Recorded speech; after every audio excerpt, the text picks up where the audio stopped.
Greetings, everybody. Welcome to AKom Kese 2021. We are on day 4. 1, 2, 3. Day 4, right? No, this is day what? 6. Right? This past day 4. This is day 6. This is day 6, right? So we have Friday, Saturday, Sunday, Monday, Tuesday. Wait, this is day 5. Okay. Right. Yeah, the days just started to gel together. So, we want to welcome everybody. Thank you for coming. I hope that you're enjoying the conference so far. We have a lot of information that we've been presenting. Saturday, and Sunday were wonderful. We had the outdooring for our Council of Elders, or for the Council of Elders, which was great. We had the commemoration on honor of Nanayao and Nanakwea at the AKom. We had some great presentations throughout the week, and I expect nothing less than what we will have today, where we're dealing with mental health and Black men. This conversation grew out of just a mental health conversation that we had last year at AKom Kese, and we felt that we needed to target a mental health session specifically with Black men. So Brafo Kwao has graciously agreed to present this, since this is an area of discipline that he actually specializes in, or he specializes in psych, and he had graciously agreed to be able to present on this topic for us this year. So without further ado, I will turn it over to Akomfo Ama Vital, who will provide our introduction. Thank you for that, Nana Kwesi. Good evening, everyone. It is my pleasure to be here to actually help facilitate this session. For those of you who don't know, Nana Brafo is my spouse. So he is my spouse.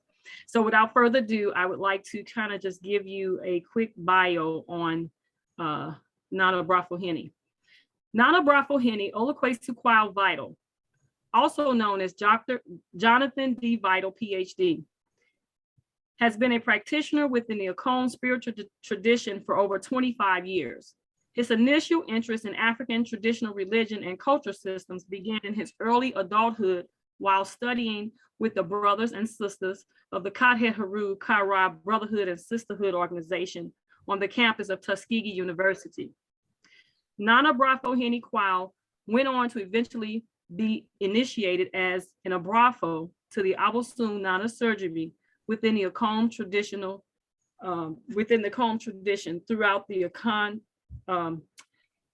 through the Akan Spiritual United Order, ASUO. He currently has his own shrine house, i.e. the Asurgery Ahimfi, together with Akomfo Ama Aparabia, to whom he has been married for over 20 years.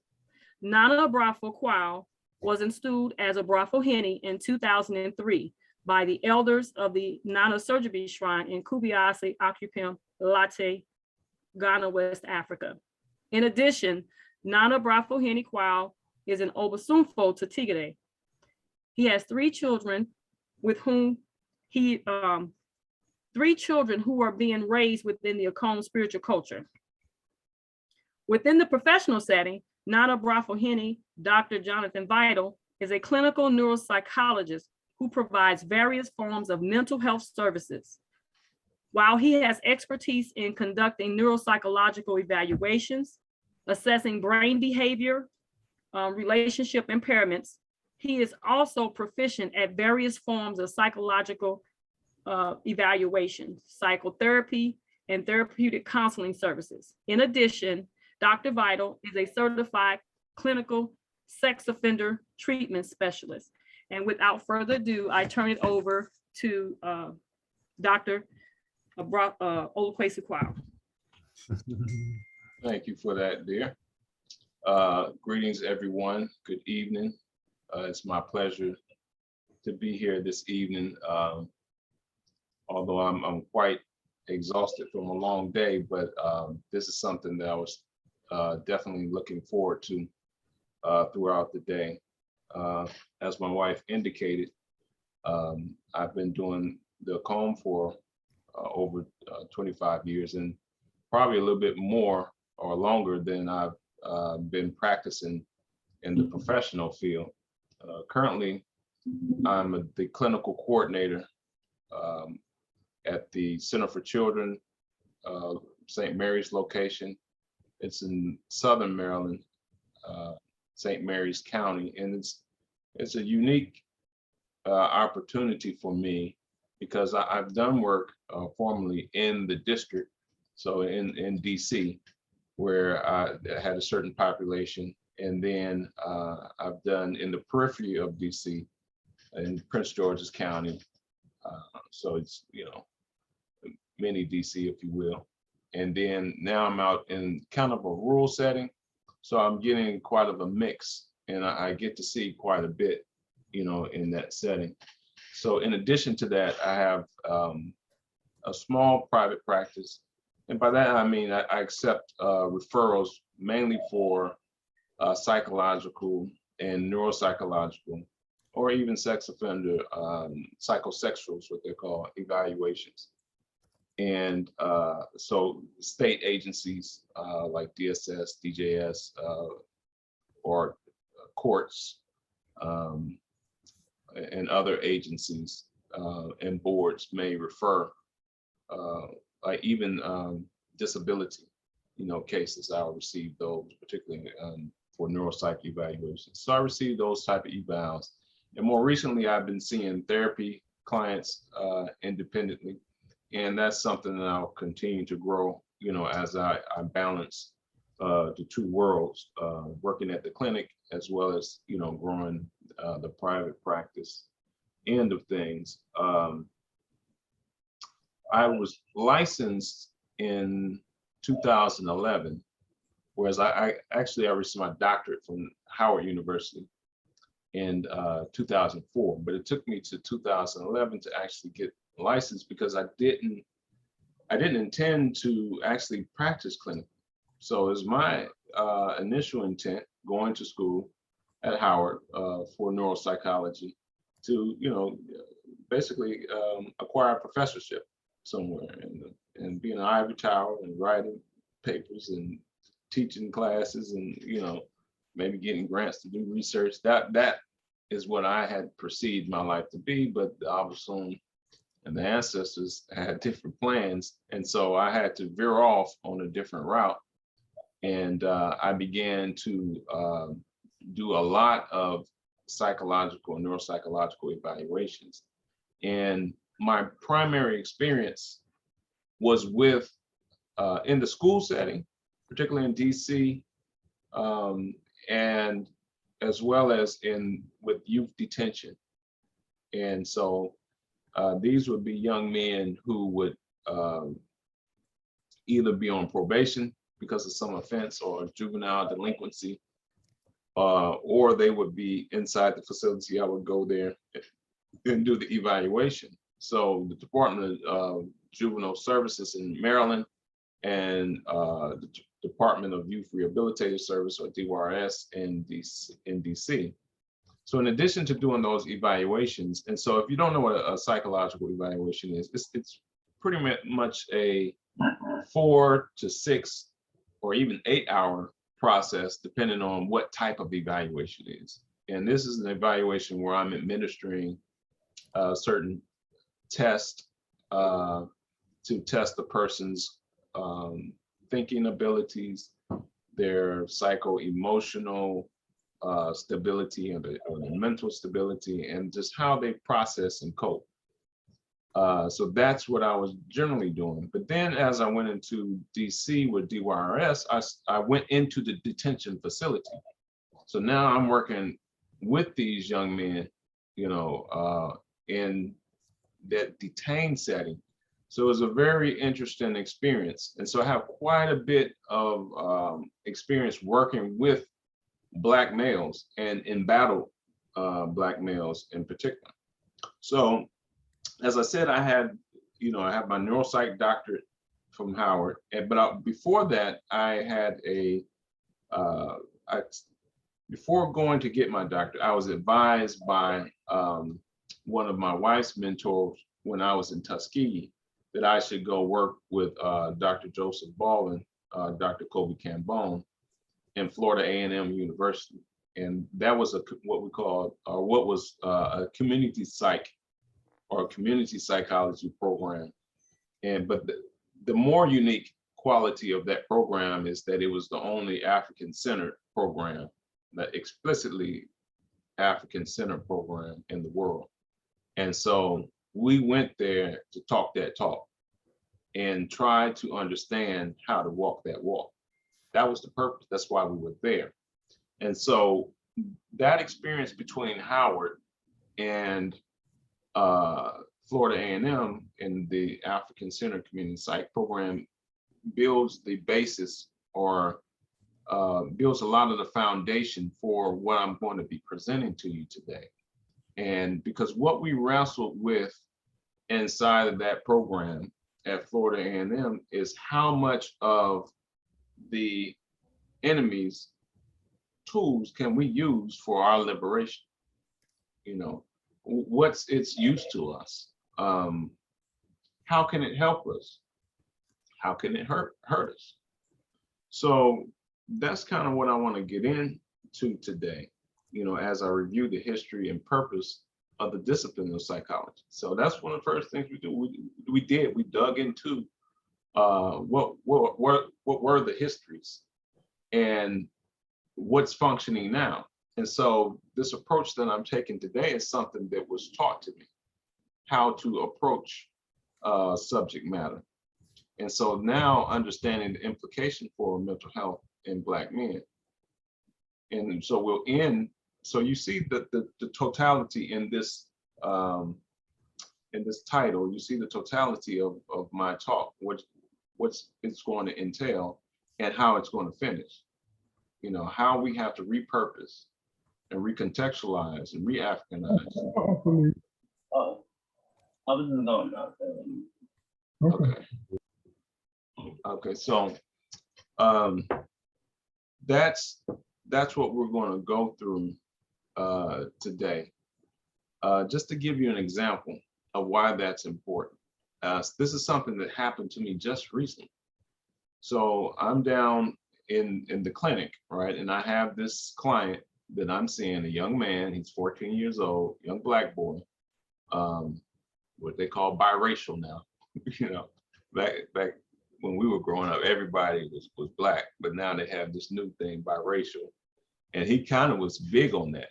And he would let me know, like, oh yeah, I'm biracial. And, oh yeah, I'm part white and part Black, and my mother's part Native American Indian. And so he was like, you know, really kind of, you could see the dual consciousness and the embattlement in him.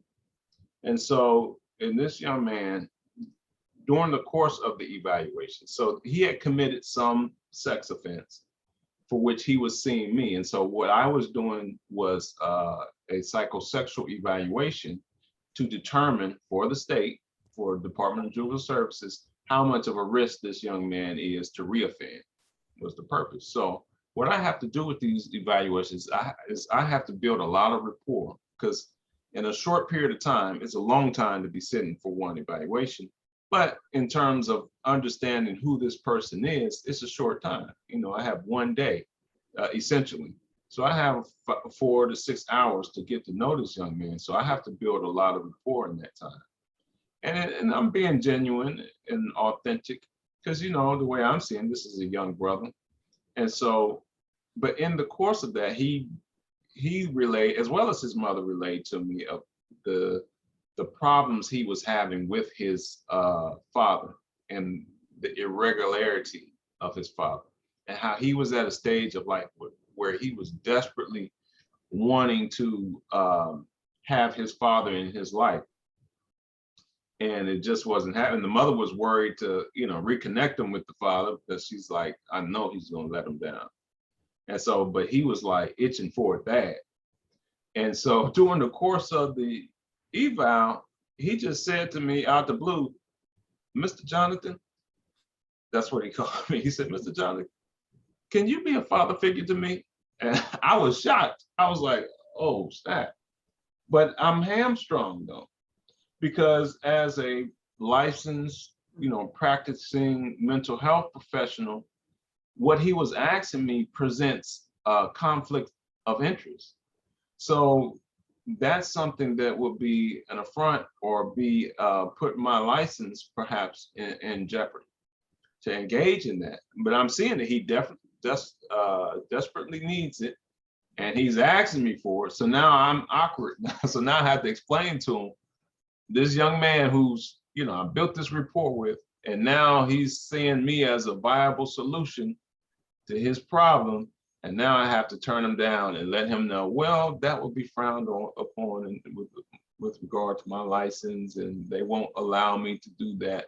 And so what I'm conveying to you today is that that is a conflict that shouldn't exist.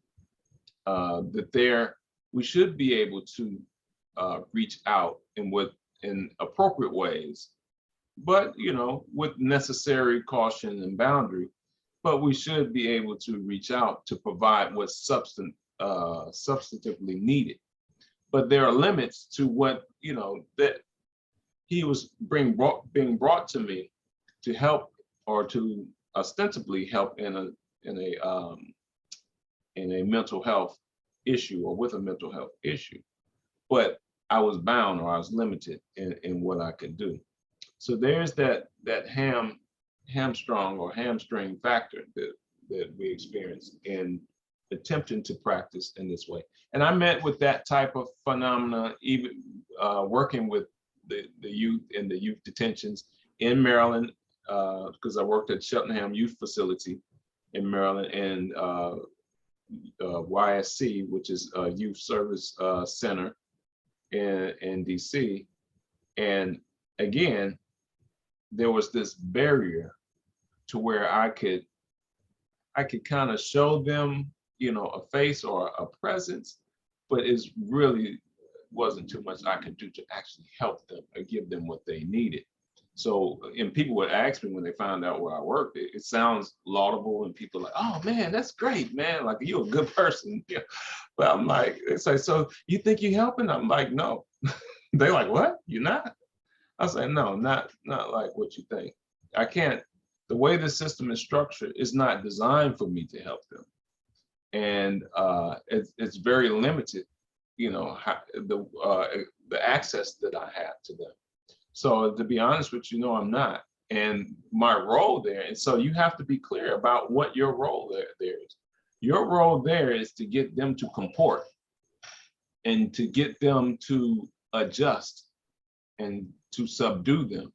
So I'll give you an example. So in the clinical setting where I am now, and where we get referrals and people self-refer themselves for treatment, the idea of mental health is that or best practice is that we work with the client, and the client is the boss of their treatment.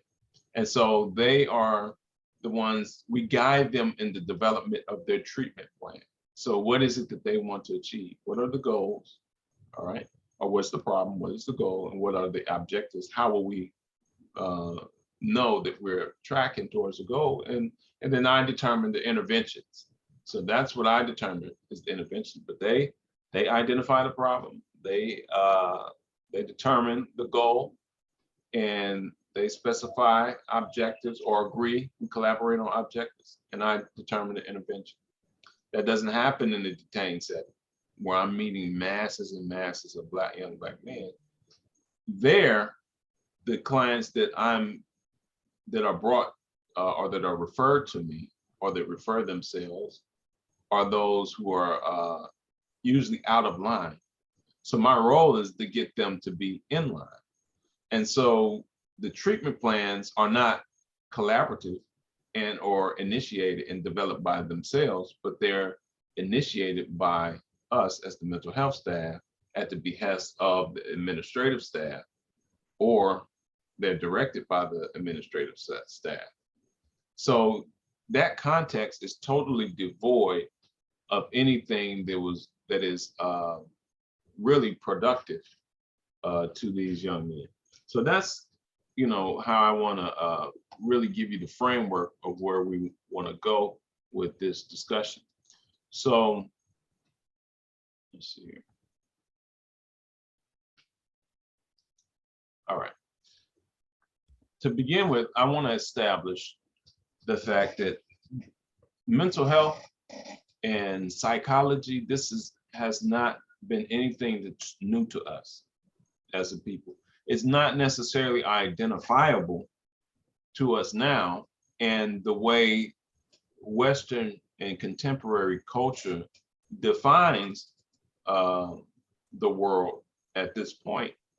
Things are siloed and sectioned off and defined in certain ways that you would think that they developed things, that they repackaged, in other words, many things. So, for example, and now on the next slide, you'll see Sigmund Freud did a lot of study of Eastern cultures and our culture, African cultures, and his student, Carl Jung.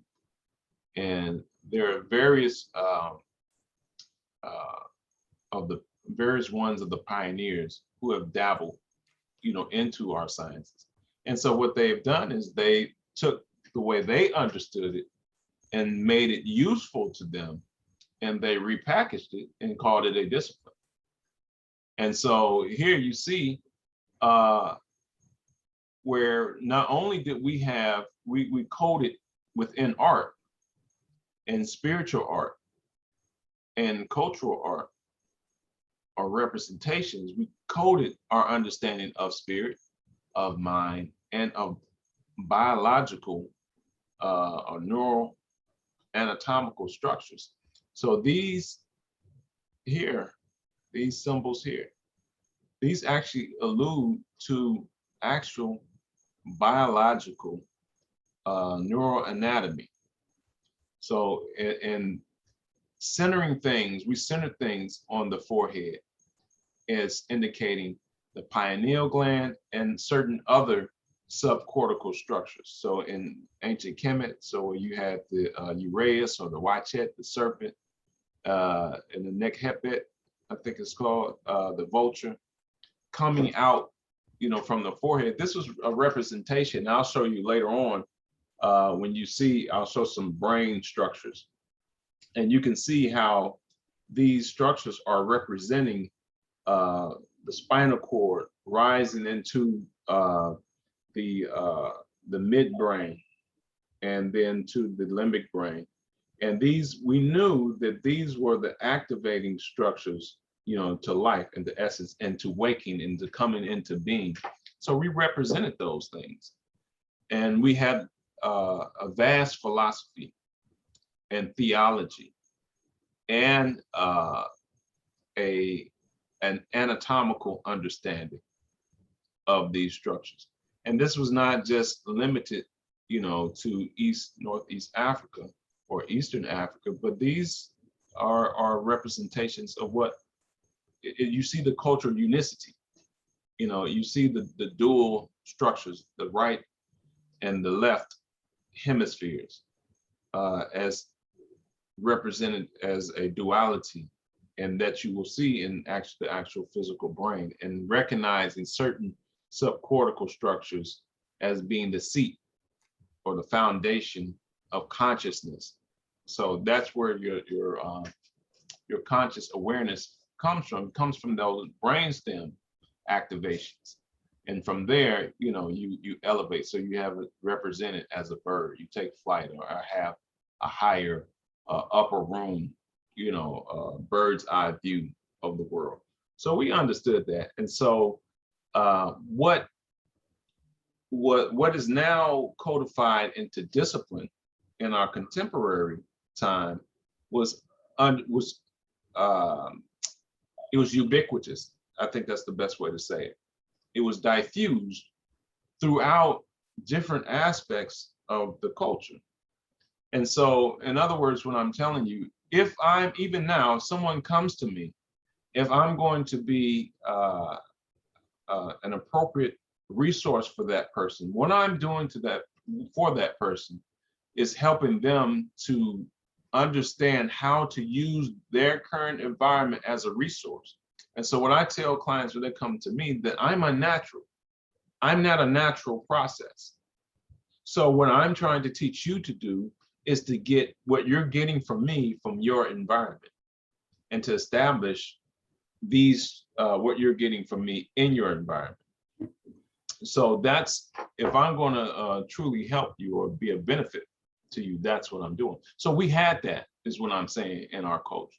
So now the way things are in contemporary times, we have to strike a balance between, okay, understanding that process, but we're in the belly of the beast. So how do we approach things? So let's look at, let's go to the next slide.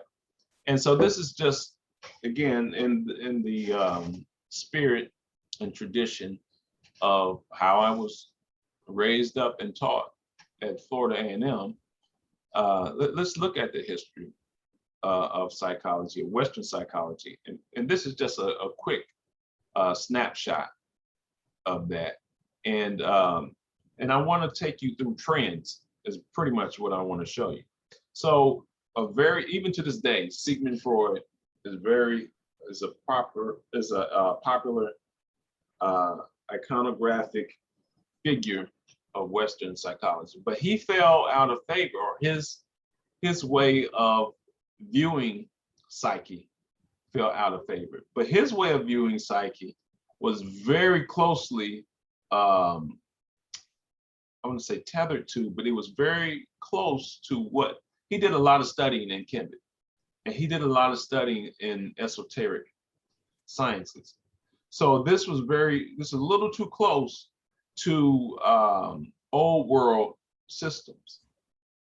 So this psychodynamic, self-reflective insight orientation was based on subjective epistemes, or this episteme way of knowing, how we know and understand and relate. So for this to be subjective gives too much power, outside of controlling entities.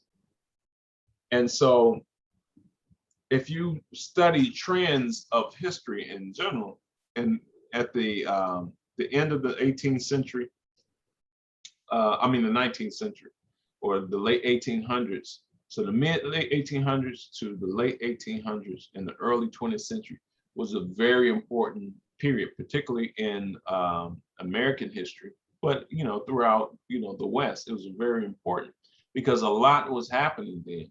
The world was industrializing, and the world was moving out of slavery. And if you really, and this kind of goes into some other things, but if you really understand the trends, coming out of slavery was planned. It wasn't a thing that there was a moral issue, but no, this was a financial decision. The world was changing its economy as it was industrialized, and it was going to need new types of workers. And so you were going to have an influx of, they needed an influx of people, an infusion of people that looked like them from Europe, because they couldn't have all of these people coming off the plantation. It would be too empowering.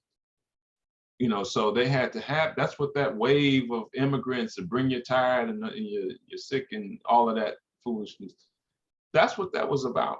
And so they had to begin to codify and socialize, and compulsory education began to take on a different role, and began to become something that was definitely more pervasive. And so this is where you get to this gentleman here, G. Stanley Hall, and he was the first president of the American Psychological Association, and he was highly influenced by European psychologists. A gentleman named Wilhelm Wundt in Germany was establishing psychological labs, and they were creating psychology into a science, and so, or into an empirical science, I should say. And this empirical science was going to, it's going to recode how science is legitimated, if you will. So things move from objective or subjective to objective. But this here is more insidious than what you might think, because when things are based upon the capacity, when knowledge is based upon the capacity to manipulate environment, that requires resource. So now science becomes the capacity for an individual not just to know, but to be able to speak with authority. So that is very important feature. So now only those who can speak with authority, meaning say what is real and what is true and what is valid, are those who can fund and organize research. So now your individual, your experience no longer matters. And what you know to be true doesn't matter. You can't speak with authority on that. And so this man was heavily funded by elitists, if you will, and individuals who had eugenic ideas in mind. And so these eugenists, they're still around, but they are the population control people now. But with this experimentation and manipulation of the empirical reality or physical reality became this imperative for more social control. And so that led to people like John B. Watson and B.F. Skinner. And John B. Watson was basically within the early 20th century, and then you had B.F. Skinner, which is about the mid 20th century, like the 50s, 60s time. But these behaviorists, they began to understand that if we can manipulate environment and control conditions, we can pretty much create what we want out of an individual. And so we can, so ideas or the first concepts or the basis for ideas of creating certain social conditions for which people respond began here, and propaganda began to take momentum, and advertising and further social control. So these are the momentum, this G. Stanley Hall and John B. Watson and B.F. Skinner, these are the trends that are now becoming more popular, meaning they're being funded. And this is what I want to definitely let you know. If what's funded, or if you want to understand anything about history, follow the money. Ask yourself, how is this thing funded?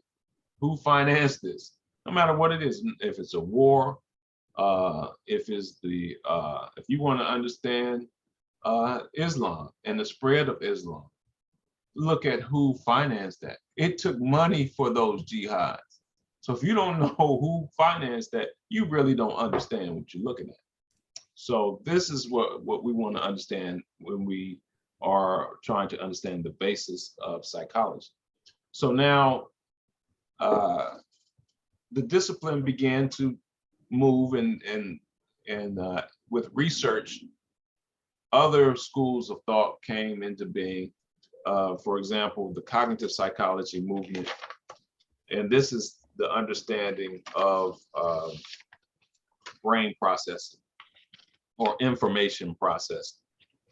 So we began to understand, or the discipline began to understand, that this also can be measured.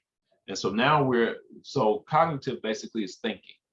And this information processing, we were looking at perception, attention, learning, concept formation, category development, judgment, decision-making, monitoring, and response inhibition are just a few of the more prominent things that were looked at in the cognitive sciences. And so from that, when we look at the clinical, go from the research orientation to the clinical or the practice of therapeutic discipline and approach, this cognitive behavioral therapy model there was a blending of the behavioral approach with the cognitive approach. And so even to this day, this is the most prominent therapeutic model or approach that is utilized. So any given, you can look up any given therapist, and within their tool bag, they're going to be have some level of expertise or utilize this cognitive behavioral approach. And so it's the blending of the two. So the behavioral aspect, what will happen is we'll analyze the antecedent or what came before behavior, and then we'll look at the consequence, and then we'll ask a person to, did you like that consequence? You know, or you didn't like that. Okay, well, what came before that? Oh, that's your trigger, and then that behavior came. So let's modify those antecedents. Let's modify that trigger that came before that behavior, so we can modify that behavior, get a different behavior, get a different outcome. And then what we'll do with the cognitive aspect, we'll teach the person how to cope and to reconsider their thinking and how they perceive things and the way they think about their thinking errors or cognitive distortions. And we'll identify those, and we'll help the person to modify and look at it rationally, like, okay, is that really true? Is that, you know, is it true that no one likes you? Okay, let's make a list of who all hate you. Okay, let's make a list of who may like you. Oh, it looks like some people do like. So we teach the person how to retool themselves. So that's what that, and it's a pretty effective approach. So it's not popular for no reason at all. And I don't want to give that impression that these tools are not useful, because they are useful. And that's why I asked the question that we asked at Florida A&M: how are these things helpful? How are they harmful? What's their limitations? And what are their strengths? At some point in the history, this existed, but people began to acknowledge the problem of trauma. And it began to be realized that trauma was something that really fragmented a person, particularly if they had a devastating experience. It would cause a disintegration, if you will. And that disintegration equals disease of the mind, or I say mind, I mean psyche, spirit. As spiritualists, we don't see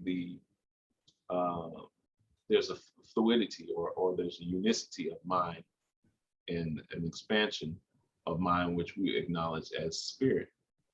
And there's a disintegration or disease in that, or fracturing of the spirit or the mind, and as well as the body. There are actual changes that occur in the brain because of traumatic event, if you will. So trauma results from experiences that overwhelm the organism's capacity to adapt.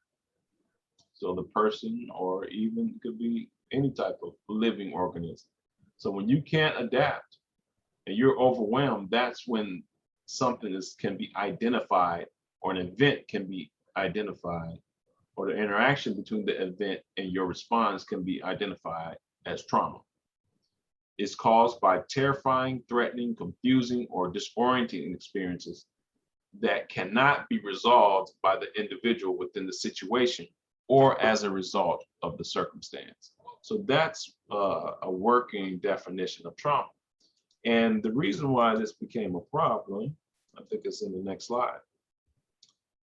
Well, before I go into the reason why, let's take care of this.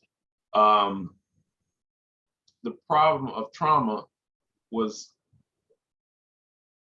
in the early 90s is when neurosciences and neuropsychology really began to put a finger on and identify the fact that trauma was impacting and modifying the brain.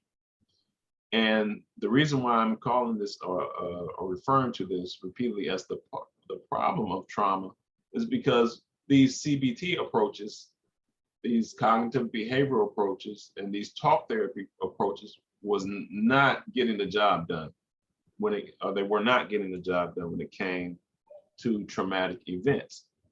And this first began to be noticed during some of the world wars, and soldiers would come back from World War I, World War II, with what they call shell shocked. And so these shell shocked individuals demonstrated the similar types of behaviors that was earlier understood to be related to hysterical women, where there's a paralysis in the ability to speak. The person becomes froze and non-responsive, and there's fragmentations in the person's memory, or the memory, not only memory loss, but uncontrolled or dysregulated memory that comes back as a flash. So what people call a flashback, and it terrifies the person. So this was later understood to be PTSD. So trauma was really a deeply rooted problem that was not remedied by a person's talking about the situation. So that's an important thing to remember, that talking was not doing it. And that's what therapy, particularly in the West, was predicated on: sitting down and expressing your feelings, or even listening to the therapist discuss options or strategies for you. But this was something that was not being remedied. And so neuroscientists and neuropsychology began to pinpoint the fact that, oh, wait, there's some differences in the brain. Like, these brains aren't the same as normal brains. These brains that went through these events are lighting up, and they're activating differently than these other brains. So, and then what's also became understood is that, and who has heard of adverse childhood experiences? Has anyone? Okay, I see a hand. And so this is something that around this time, the 90s, early in the 2000s, it began to be studied by scientists and physicians. And what was being realized is that trauma experiences were being controlled in the body. So, or were being registered in the body, if you will, excuse me. And so the whole body was being understood as being a processing system. So mind and body took on a whole new, idea, or is taking on a whole new idea. So it's not, mind and memories are not just registered in the brain, but they're registered in the totality of the body, and they impact a person's morbidity and mortality. So if they may cause you to be ill and not live a well life because of these experiences that you've had. In fact, they say that I guess 4 or more of these ACEs, adverse childhood experiences, and it could be small things that you wouldn't even have recognized as a trauma, but if you experienced a separation or a father or parent who died early on, these things are registered in the body, and the body becomes ill. The cancer, diabetes, hypertension, you name it, depending on who you are and how you've registered these things. A lot of these, what they found is the people who have more of these ACEs or these childhood adverse experiences have more illness and die sooner. And what we now understand is that these experiences or stress is going to release what we call pro-inflammatory cytokines. And it causes an overreaction of the immune system. And so you get this inflammation in the body. Inflammation is not detectable by the physical eye, but it's happening, is making the system ill, because you have these cytokines and the cytokine is like hormonal releases, as well as free-floating neurotransmitters in the body that are causing the body to be reactive in a way that's causing illness in the person. So now we see that the trauma is causing mental illness, or fragmentation of the spirit, and fragmentation of the body. And so that's the implications and severity of the problem of trauma. So again, trauma wasn't, I mean, this cognitive behavioral therapy approach or CBT approach was not effective in addressing and ameliorating trauma. As I said, talking wasn't doing it. Manipulating reinforcement, rewards and punishments that we see in the behavioral and the conditioning approach to treatment was not doing it. That could be helpful in certain ways, but it's not going to heal the brain. So this is a cross section of the brain. So you can see this is the split brain, and so this is the medial, what we call the medial view. So we can see the inner half of the brain. This would actually appears to be the right hemisphere. 1 second. Oops.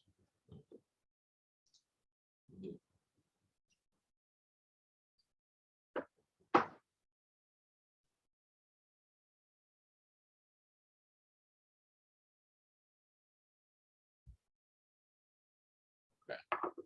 So now, okay. All right. So I just got a message, and so make sure that that you are have your questions, and if it's something that I'm conveying to you that's not being understood, make sure that you have me address that in the question and answer period. So okay, so let's go through, and so I don't want to get too lofty here then in the when we talk about the neuroanatomy. But what I do want to show you, the first thing I want to show you is the fact that those serpentine structures that I showed you in the headdress, in the African headdress, the Kemetic If you really think about it, I didn't know about that. Okay, so this is a side view of that. That's alluding to this image here, or this view here.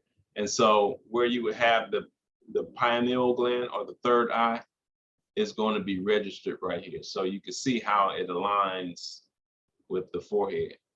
All right, and that's why they represent the pineal gland being at the forehead, because it aligns with that structure or that view. So here's a few of the brain structures that are impacted by trauma. So you have the anterior cingulate. The anterior cingulate would be here.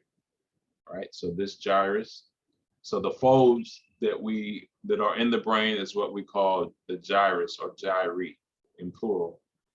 The creases are what we call fissures. So this anterior cingulate, it would be this gyrus right in front of this structure here, which is one of the major commissures of the brain. And so commissure is where the two hemispheres will connect to each other. And the main one is the corpus callosum. And so that would be right here. So now, when we're talking about trauma, this vagal pathway that modulates the HPA, which is the hypothalamic pituitary axis, adrenal axis. And that is where, if you've heard of fight or flight response, that's modulated by this activity here. So this circuitry is what modulates that. And even further so by this nerve pathway, the dorsal vagus and the ventral vagus. And so those structures would be around right here, running here and here. So the dorsal side would be on this towards the back, and the ventral side would be towards the front. So when the dorsal vagus is shut down or is activated, it shuts down the sympathetic nervous system, or and it results in a freeze, or it shuts down the nervous system in general. It results in freeze or fainting. So if a person becomes frightened, so if you see in movies or cartoons and the person is frightened and then they just faint, that is why, because this system shuts down the nervous system. Or in the fight or flight response, if the person is frightened and then they take off running, or they throw a punch, or something to that respect, or they holler, it's because of this ventral vagus. So the front part of the vagal nerve that runs going this way in front of the dorsal vagus, it's activated. So it activates the throat, lungs, the heart, to increase the heart rate and the sympathetic nervous system that gets you in the fight or flight mode. So I just wanted to just give you that basic, not to get too deep into that, but give you that basic understanding of how those processes work and where in the brain these things are being activated. So the cingulate, the anterior cingulate, this helps to process emotions. So when you get all of this activation here, that springs up here, and now it's telling you like, oh, we're afraid of something, or something is happening in our environment, and we need to respond to it and identify some emotion to what's happening. All right. So in terms of trauma and how it impacts the brain, we have a view of the cerebral cortex, and that cerebral cortex is color coded. And I just want to talk about what happens when a person is experiencing some form of trauma, or something that is highly activating those lower brain stem structures that I just showed you. And those lower brain stem structures are meant to help you to survive some event. So they to alert you, to wake you up, and to activate your survival. And so what happens is the left hemisphere in particular would be the hemisphere that shuts down the most. So it shuts down. So your cerebral cortex, then that's involved with your thinking and ability to make decisions, and your ability to decide how to deal with a situation, or how to articulate a situation, or to exercise some judgment. So now, and to specify things, that left hemisphere, that where your speech is, so Broca's area, which is the area that involves your speech production, it shuts down.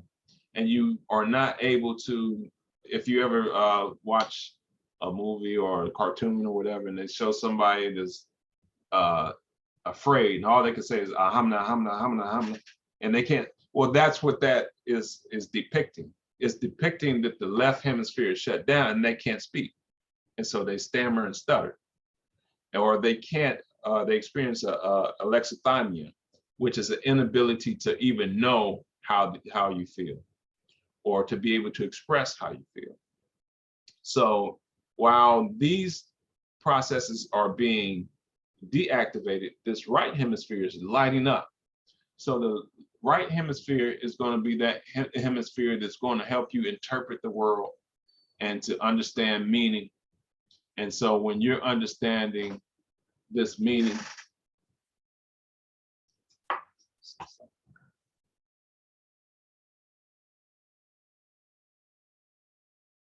okay. So when you're understanding this, what's happening to you, it's overreaction. So the right hemisphere, when only the right hemisphere is active, then it's interpreting the world in terms of fear and trying to make sure that one survives, if you will. So there's a scientist, Ian Gilchrist, who has a book on the right hemisphere being the master, and the left hemisphere being the emissary. So the master is going to make sure that everything is well in the house, and the emissary is going to go about like, oh, this is how we're going to go about it, making sure everything is well in the house. So if this one is shut down, we don't know how to go about it, but we know that something needs to happen in terms of our survival. So the way he describes it is, this looks out for predators, and this hemisphere of the brain looks out for prey. So now when we have this survival brain, we go out of a learning brain into survival brain when we experience a trauma. So you see this hyperactivity in children, let's say in like the inner city, where they're experiencing a lot of violence, there's a overabundance of children that are being identified with ADHD. It's because they have this quick reactive type of thinking, and they're having difficulty learning because the learning brain is shut down and they're in survival mode, and they're emotionally dysregulated at the same time because of these same types of reasons. So now when we think about that, this is another view, and these are just some more structures. I'm not going to belabor you with the specificity of these structures, but this is again the anterior cingulate. This is a amygdala. The amygdala, this left amygdala, is going to produce a fear response. This right amygdala, anger or aggressive response. This right amygdala will be the fear response. And so if this is not regulated well by these other structures, the ability, this dorsolateral area, which gives you the ability to manipulate and understand processes and to form ideas about what's happening to you, or the ventral medial cortex that gives some interpretation to what you're fearing or what you want to be aggressive about. These areas are shut down by trauma. And so the brain, these cortical structures, aren't able to mediate these medial or these subcortical structures and how emotions are interpreted. So now let's look at this. So now we're getting into how the impact that this might be having in real life situations. So what's happening in these situations that we're seeing in the news and media, to where you have these traffic stops and these young men and some young women are being gunned down.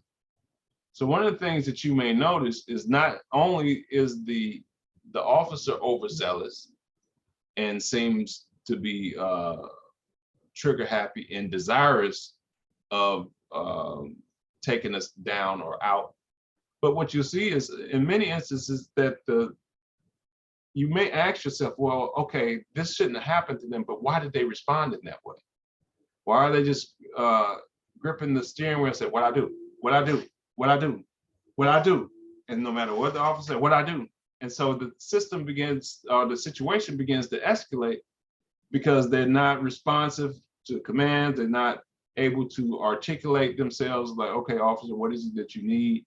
But the brain structures are activated that are causing them to demonstrate a fear and a repetitive response, inability to communicate themselves. Those systems are being shut down in this process.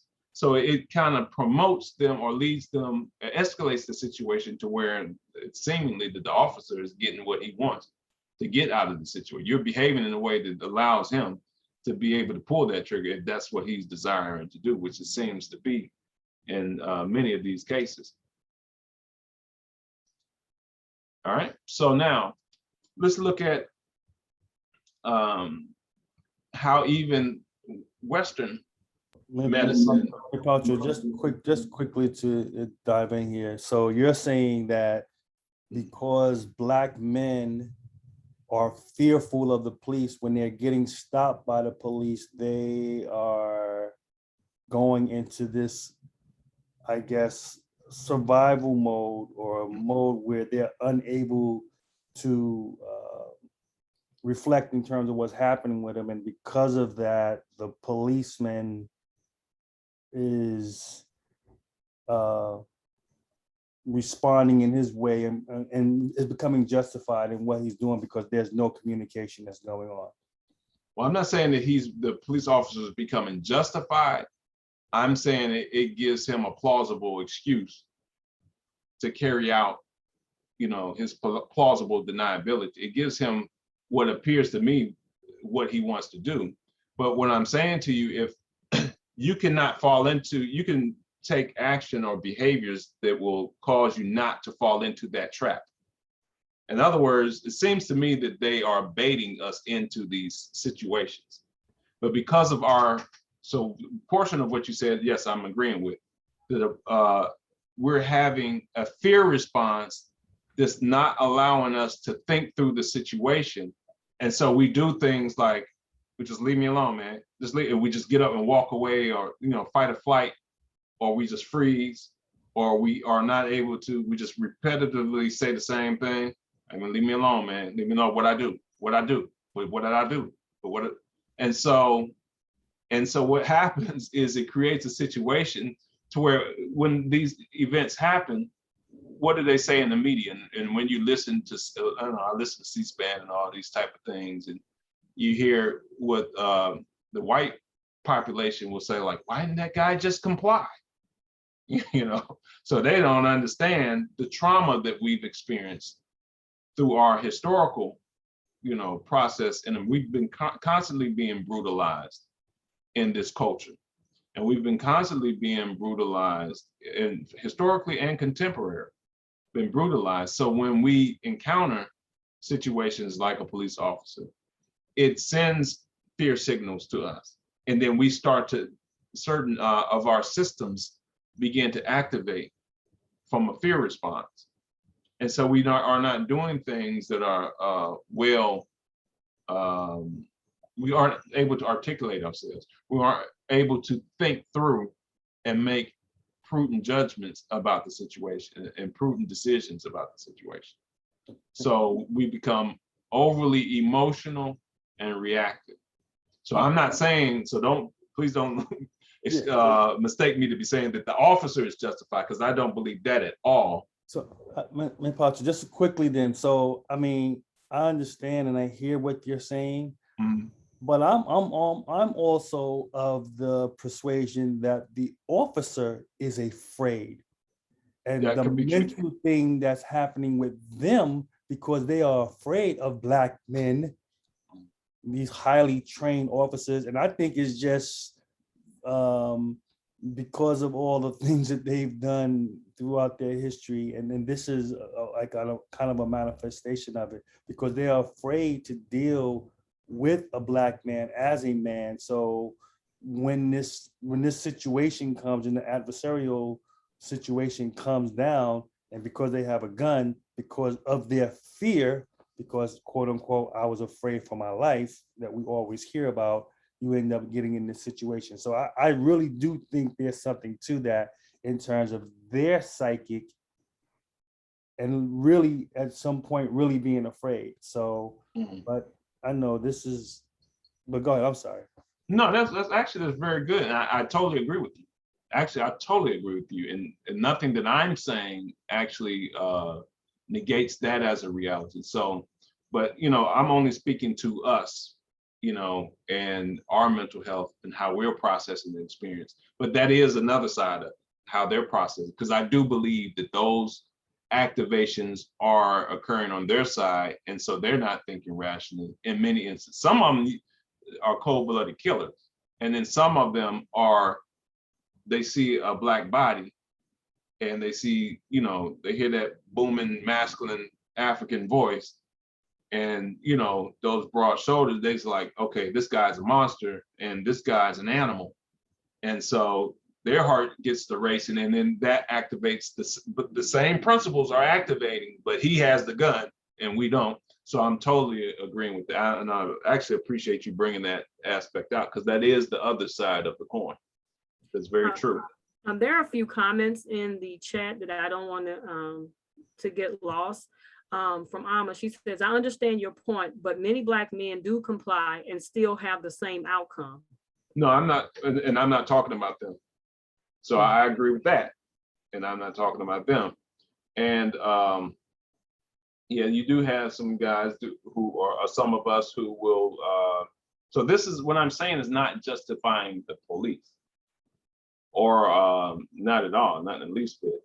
But what I'm saying is there are instances where we cannot, where we could, you can give them the justification or the rationale or the plausible deniability that they need.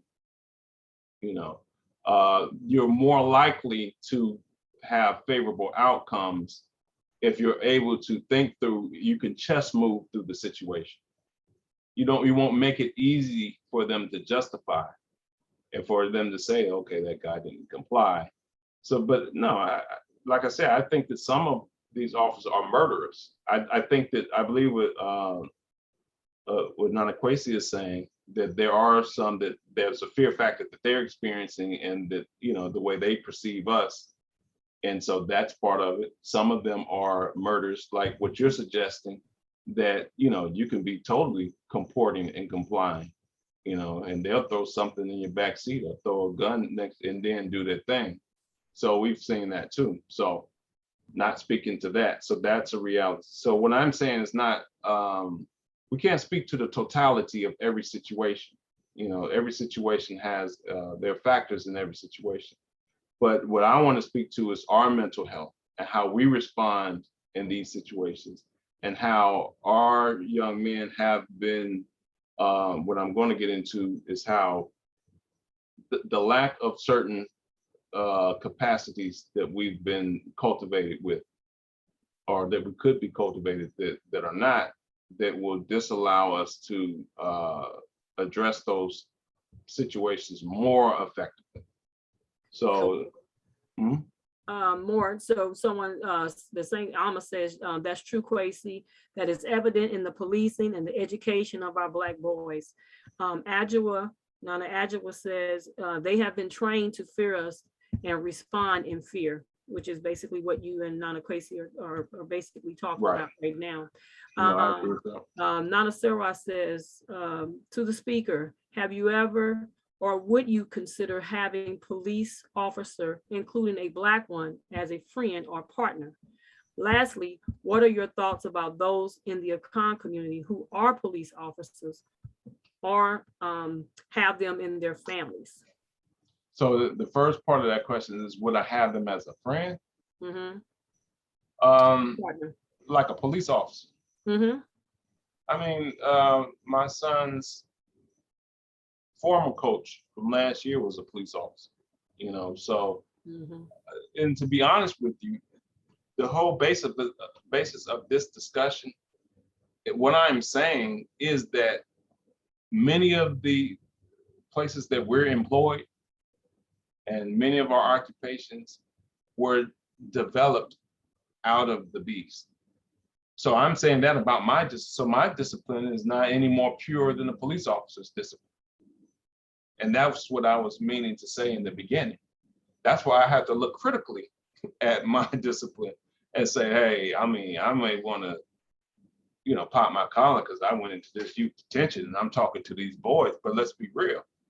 I'm being used in a certain way, and I had to understand the limitations of what I had. And so the same thing for, a police officer. Now, certain professions that I wouldn't prefer to do, because it just puts you in a situation that is so crucially antagonistic and can be antagonistic to your people. But a police officer, they can respond, like an African or police officer can respond in a way that can mitigate, like I was saying, that I mitigate certain situations. Like I have several situations that I probably don't have time to go into, to where, like I have one situation where I have a client who's accused of raping a white woman. And so what I'm doing, and I have to go to court for this in a couple of weeks to testify, but if I'm successful, it would, get off a young man who's falsely accused. So there are times where I can get in there and where there was some booby traps for us, I'm able to kind of derail those trick bags, if you will. So a police officer could possibly do the same thing, and stand up to his rank and file. And so, I would have, I wouldn't rush to have a police officer as my friend, but, I could probably do that. And I believe I would be able to hold that person accountable, And so, and if you have police officers in your family, again, it's just a matter of encouraging that person to be accountable and hold, his peers accountable. So I don't think that you can just speak ill on any one, profession, if you will, because all of these professions, if it wasn't cultivated out of our African center, there's going to be a booby trap to it, and it can be a benefit to us. So we have to look critically at that. I hope that answers the question. I'm kind of interested for the person who asked that question. What was the relevance of asking that in terms of would he have a friend with the police officer? So I'm just curious. So the reason why I asked the question is because he spent a bit of time discussing police and, his opinion of one's Black men's reaction to that experience. And because he presented it and spent a little time with it, I just wanted to know his opinion about police himself.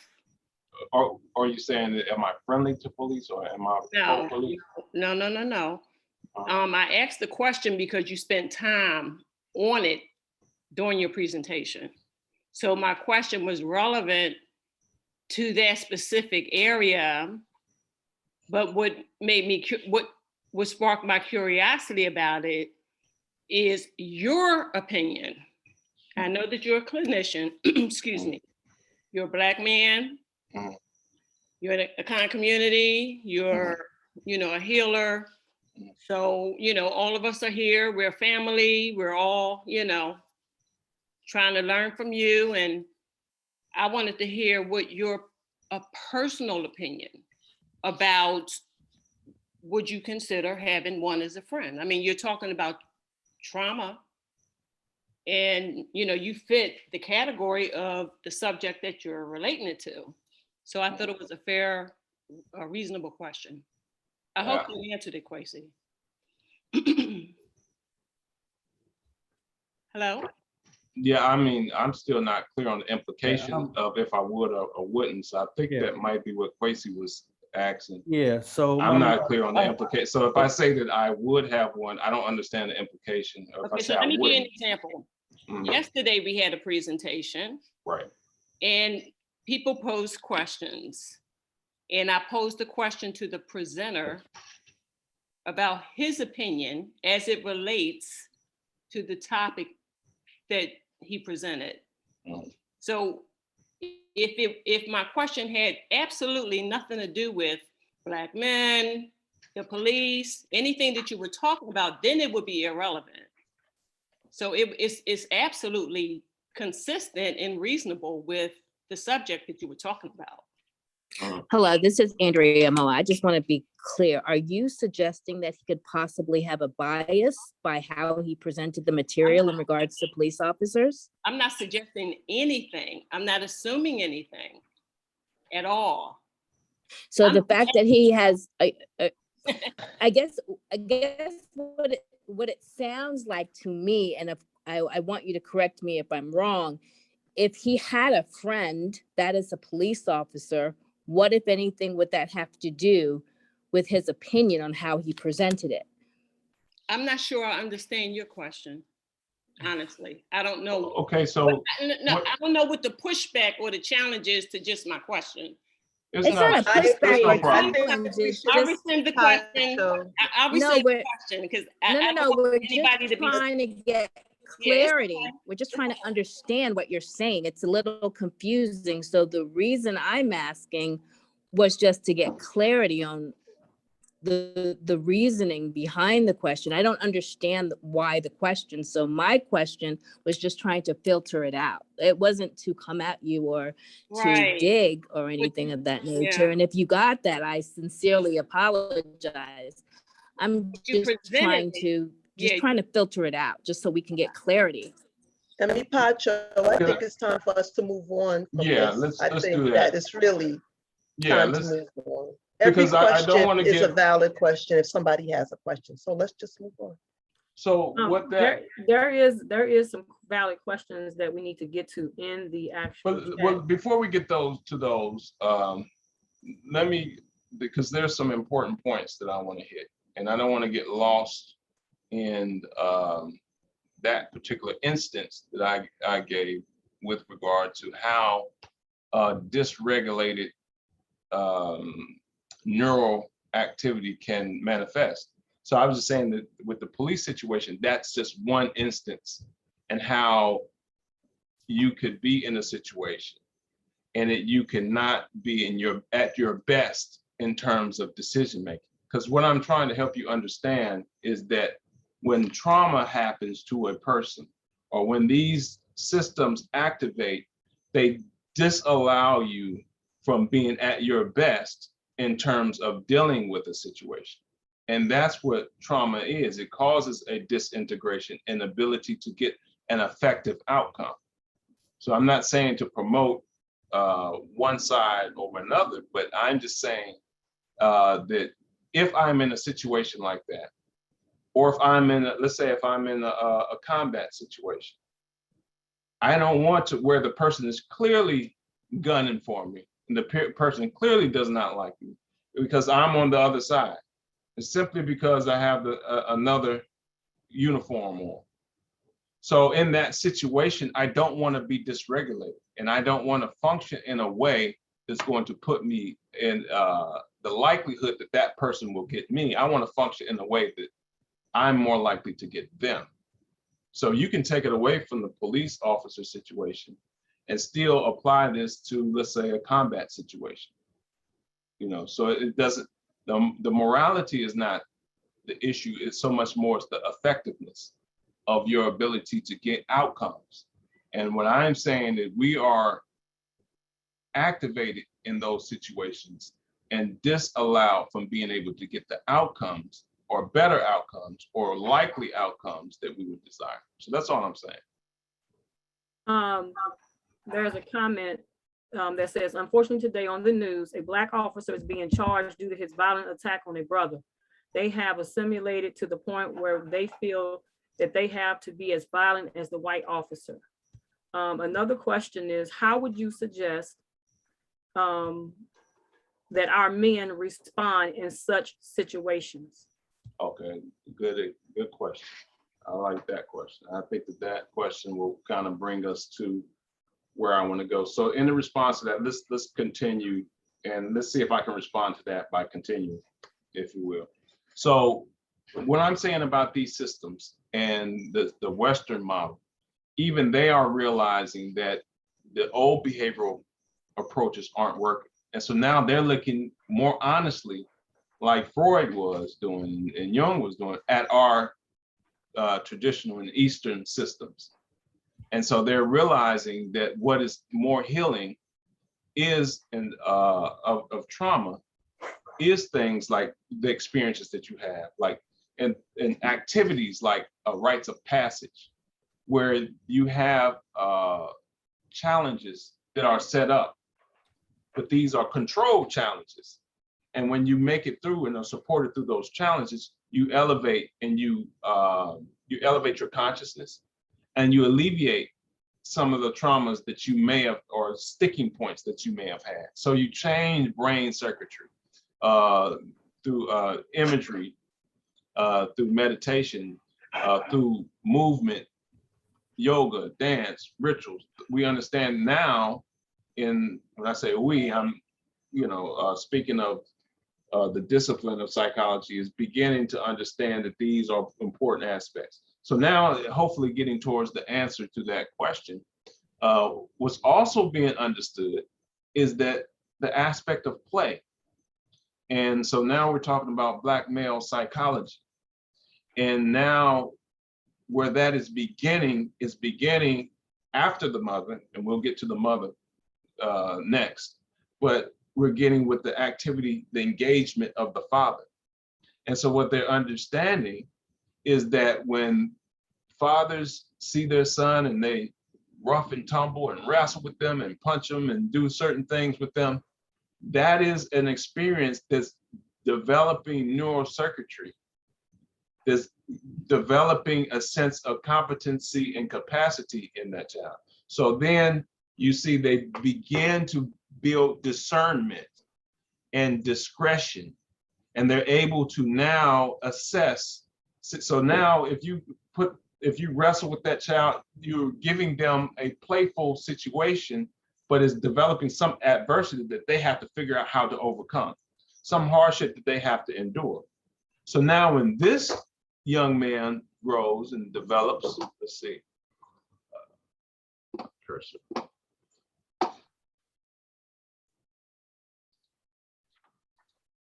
So now he's in this situation. He's behaving differently. Now he's more in the chess mode and not in a reactive checker mode. So now he's maneuvering in a way that's going to increase the likelihood through his able to have discretion, discernment, and understand the circumstances or the boundaries in the situation. And so this goes back to the boundary question that was spoke of last evening. And see, these are young men who are developing systems of boundary. So, and it's allowing, so when you get into relationships, they're functioning in the way that their counterparts don't have to be as defensive and concerned, because they understand limits. They can read situations. They have discretion that gives them consideration. Like, oh, this is this situation. Oh, she's afraid. Oh, I see that this might be offensive. You know, so that's in relationship situation. In this situation, where this police stop situation, you're like, okay, I'm behind enemy lines. So now I'm going to comport myself in a way. I know it's likely that he's either one, afraid of me, as Nana Kwesi said, or two, he may want to, he may want to get his little murder Jones on. So now I'm going to make it difficult for him to do that, because I'm going to tend into on the steering wheel. Okay, how can I help you, officer? Okay, well, I need you to get out the car. Okay, officer, I have my seatbelt on. So I'm going to, should I take my right hand or my left hand to release my seatbelt? Officer, do you have your camera on? Get out the car. Okay, officer, I'm going to take my left hand and I'm going to release my seatbelt. So, I mean, if he really wants to do something through you and he has his camera off, I mean, there's nothing you can do about it. But if he's afraid, or even if he wants to do something to you, but he has his camera on and you're setting up a scenario that he can't justify, well, why did you do it, officer? He clearly he asked you what to do, you didn't tell him. And then he said, okay, since you won't tell me, this is what I'm going to do. I'm taking this hand so it makes it very difficult for him to, in a proceeding afterwards, to justify why he did what he did. So I'm not saying that nothing is foolproof, but I'm saying you can function in a way that increases your survivability. And that's my concern in terms of how we function. And so this is just talking about a police stop. But this even happens in the classroom, and how I've literally seen, when I was in the school setting, how I seen our young men function, how I seen them unravel, and how I seen them kind of decompensate to the point to where either they were restrained or put out, or because they didn't have these experiences and this engagement that taught them that. Or let's talk about the boundaries. When they are in a situation with a young lady, they're not reading the situation. They're not establishing it as a young man. They're not understanding the context and then establishing the boundaries. So when you have a society of men or young men who don't understand boundaries, then the sisters have to have these boundaries. They have to take these defenses, if you will. So I hope I answered that question about, what was the question again? Can our men be taught to respond in ways to help them survive a police stop? How can they be prepared for this? Yeah, so that's, a general, response to that. Of course, there can be trainings that anyone can develop or do that can give very specific things, but in terms of raising young men and preparing the mind to be responsive in a certain way and preparing the brain to be less activated, that's it has to start early on. And so getting into male psychology and Black male psychology, it's understood in the discipline and the neurosciences that the male brain is different from the female brain. And you can see early on our children, our young boys are very active and they're into movement because they're trying to establish, because of that testosterone and those brain structures that have been developed in them during the gestation period, when the testes grew and their whole system and their brain was being washed with testosterone. They develop a movement orientation. So they have to move and they want to see movement. They're fascinated by movement and fascinated by what makes things move. And so movement can be equated to a sense of competence. So when you experience a trauma, what helps a person establish a sense of resilience to where it's not registered, or if they experience a traumatic event, what helps a person not register it as trauma, something that is distorting to them, is if they can establish some sense of competence. And so there are structures in the brain that if you are able to move, the brain, the system perceives that as competence. And I see Yao's hand up. Yes. And I'm gonna, let me finish this and I'm gonna get him to him. Mhm. And I just want to let him know that I see that hand. Okay. So what happens, to demonstrate to you from a neural system or neuroscience system that movement equates to competence, I give you some examples. When you stub your toe or hit your finger, the first thing you do is you grab it, and because that's sending neural feedback to your brain that, oh, okay, there's a competent action is being taken. It's being acknowledged. So we don't have to send as many pain signals back. So now those areas of the brain that is interpreting that injury as pain can begin to quiet down because the system is saying, okay, the issue is being addressed. So deep within our core, you can see how movement equates to competence and equates to healing. Let's deal with Yao's question, please. I got more of a comment. So okay. Someone asked about dealing with the police, how we teach our young men to deal with the police. And I happen to think that it would be appropriate for us as men to modify or modulate situations for our young men. I mean, if we're able to put together, a cadre of police officers who are willing to work with us, stop our sons in the street and put them in a situation where they would be, they could end up being like Central Park 5 candidates. And but before that, teach them, don't confess to nothing. Tell them, call your father, your lawyer, I want a lawyer. Those types of things. I think those are appropriate to do with our sons, and teach them how to deal when you get pulled over. Just different situations like that. I think that it's perfectly appropriate to do that and to give them those situations so that they can get it in their DNA when it's not a hotbed situation. Mm-hmm. I'm in total agreement with that. And so, in this discussion is for them to be able to activate those teachings or procedures that we might give them. They have to have a regulated neural system.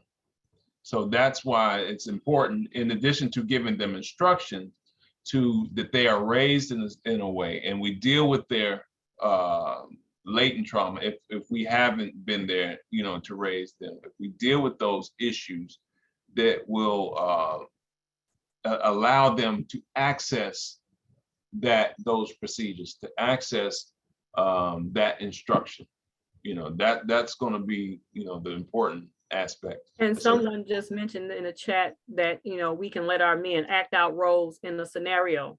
you know, what to do when the police stops you, that modeling of And that. so that you see that in martial arts, because, and I know, yeah, I think you study martial arts, and so you know that you have to continuously repetitively do an action, because what happens is that even if you get into a combat situation, because I heard a speaker talk about a client that he had, that she was trained in martial arts, it was a black belt, but then she was robbed and raped, and she broke down. She couldn't use any of her systems. She couldn't use any of her skills because her fight or flight systems overpowered her skill development.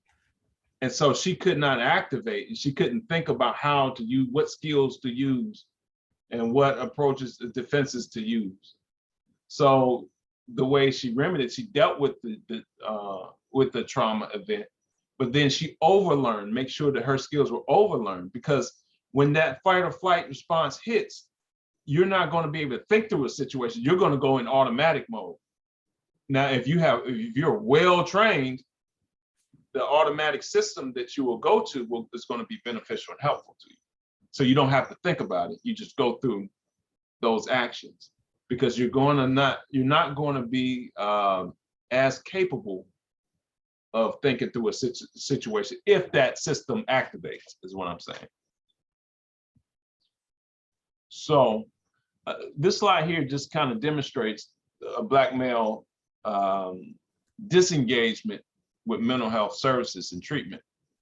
And so, as I talked about in the previous slide, you have movement and males having a brain that's associated with movement, and movement being associated with a sense of competence.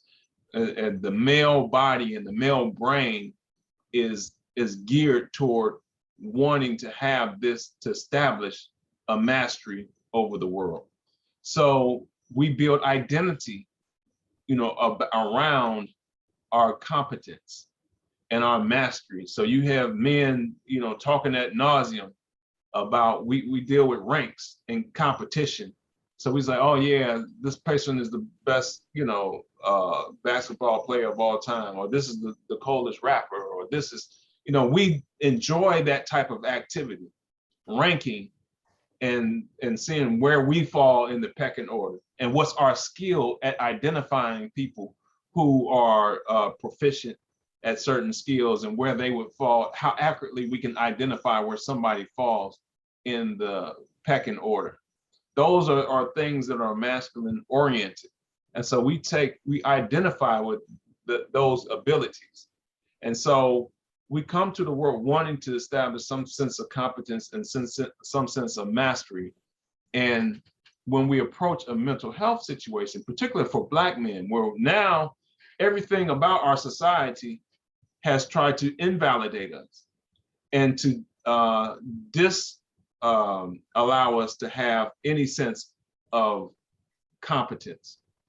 Now you want me to come to a mental health situation where I have to talk about my inadequacies. I'm not going to do it. So as a man, I'm like, okay, yeah, go to treatment and talk about, no, I'm good. No, you just man up on that. Do what you got to do. No, I'm good. So you see that we're not engaged in these systems. But you see, of course, white women are using it the most than white men. Because if these people have to come talk about their inadequacies or their shortcomings, they're coming from a culture and from a society that says that you're okay anyway. You're white, so you have a competence by proxy. So if you have to talk about your personal inadequacy, then that's not that big a deal. It's just kind of fine tuning you. And as a matter of fact, again, in St. Mary's County, I have a mix of clients. I have both Black and white clients. And I'm telling you, those white clients, when they come to therapy, they see the situation much different than the Black clients. They see the situation as, you work for them. You're my therapist. You know, so in other words, how a person can be like, hey, oh yeah, I was talking to my accountant, I was talking to my lawyer, I was talking to my therapist. That's how they see it. They see it as you are part of their repertoire of resources. So it's not anything that's embarrassing or denigrating to them. You're part of their mastermind team. You're part of the system that makes them the best of them. But when my Black clients come to that situation, they're coming to the situation. Most times they're forced to come to the situation. They're not doing it willingly. They're not saying, hey, I need some help. But then when they do come to the situation, they're coming to the situation with a sense of shame and regret, in the sense of inadequacy. I couldn't do this on my own. So yeah, this is why I'm here. So yes. Real quick, can you speak to the role that AKOMFOs have in dealing with mental health, not just the community in general, okay, Black men in particular? So, I mean, we play a very, very important role. I agree. Yeah, you can speak to it. I'll let you speak to it. No, I think that is, and that's one of the, you kind of, what's my time look like? Because I'm going there, so my time is short. But let me run through this and let me get to that in the course of the discussion. But here I want to just point out, I talked about a father's role in terms, and this is early development, early mental health structuring development. I talked about the father and rough and tumble play. But even before the father, you have the infant's interaction. And in this instance, we're talking about Black males, but this also applies to Black females. We have the attachment that occurs between the mother. And what neuroscience is understanding, and the discipline of psychology is understanding, is that when you experience a trauma, what gives you resilience or a traumatic situation or adverse situation, the way you have attached, when you have a secure bonding and attachment from a mother, then that helps to give you a sense of resiliency. And you don't develop these sense of dysregulated emotions and incapacities. But in fact, you develop a resilience to any adverse types of experiences. So trauma, attachment, having effective attachment. So now I'm talking about effective parentage. So from a male and a female playing a role, the female has that primary role of helping that child develop neural connectivities. When you're breastfeeding, this sense of touch, studies show that children who have breastfed develop more neural pathways and develop a quicker intelligence and precociousness. And a child that's being carried and feeling secure with the mother, now when experiencing adversity and when the mother is able to respond competently to some adversity, and that by proxy, the child learns and begins to develop neural circuitry that is consistent with managing that situation when they see it effectively managed. So when you have a situation, however, let's see, where the converse happens, to where we've been through traumatic experience and our women were not allowed to consistently provide this. And we have developed, in this culture, with traditions that continue that trauma. So now you have children who become, by tradition, dysregulated, and by tradition are not receiving that nurturing. And whereas the mother may have this reactivity because she's not secure, again, or being defended by the male in the society or culture. So again, you have situations or neural, in terms of, I'm gonna go to, this is discipline or disorders that develop, what you have in terms of epigenetics. I don't know if you know what epigenetics is, But epigenetics is basically the aspect of genetics or inheritance, where we realize our genes are actually, our DNA is modified by our ancestors' experience. So if our ancestors went through a trauma, i.e. slavery, then that is also passed on to the children through to the grandchildren through the children. So literally, you can have an ancestor that experienced a trauma. You have no experience with that trauma. Your DNA will be modified, or you'll get that DNA that was modified from that traumatic experience. So that's what I meant to convey by the previous slide. So we have this epigenetics consistent, or along with this continued white supremacy experience that is further exacerbating, has been encoded in our system, and it results in these disorders that we experience. So, okay, so now this, Kwesi, I hope I'm getting to your question with this slide. And this is what I got from my mentor in Florida A&M, and this is his construct. So you have, we need to re-Africanize.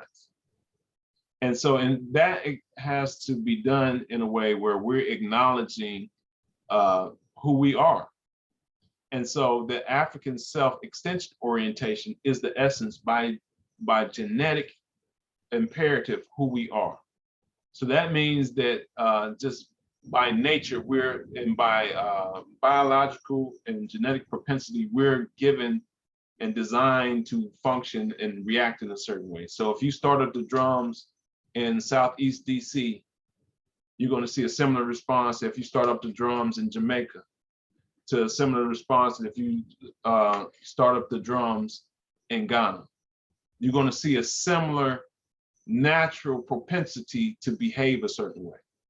Then this, the African self-consciousness, is our awareness that we are this, and our conscious effort to build codes and systems that protects this, and that reinforces this, and that affirms this. And that's what culture becomes. So our problem here is that we've been culturally misorientated. We've been taken out of who we naturally are, and we've been caused to miscode and identify with behaviors that are not promotive or conducive to who we are, which causes a cultural misorientation, or a lack of resilience, a lack of stability, and a lack of physical and mental health. So the role, these systems, one of these coded systems is the practice of traditional African systems. And so when people come to us as spiritualists, essentially they're coming to us about the same issues that they would go to a therapist about.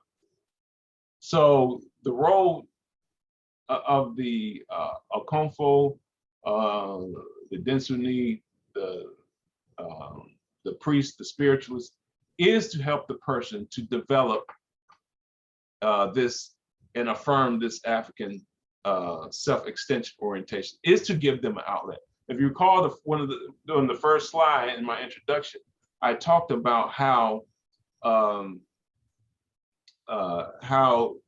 my role, even in the European setting, is to teach the person how to get what they should be getting from their natural system. So if they have a relationship with their shrine house and their Akomfo, and they have a relationship with their ancestors and their extended family and their nuclear family, these are the systems that we want them to be able to get their fulfillment and get their affirmation from. But however, the role of the mental health and the African-centered health professional is, within this European-centered context, to figure out the tricks of the trade to get us to be able to naturalize within this system, to balance within this system, and to get what they need from this. So I have people who have come to me, and in both capacities. And so to get information or processing from the shrines, if you will, sometimes they have to know how to make that information practical, because they may get something from the spirit, but then my role as the psychologist, as the African-centered psychologist, is to help them understand how to make that practical. So when I get a client who's in the culture, and the unfortunate thing is I see things happening with other clients who are in the culture. I'm like, man, this is what's going on here. I can't even say nothing. I see the real that's going on, but I can't. But when I get people who are culturally centered, and they tell me, well, this is what my dream was, or this is what the shrine said.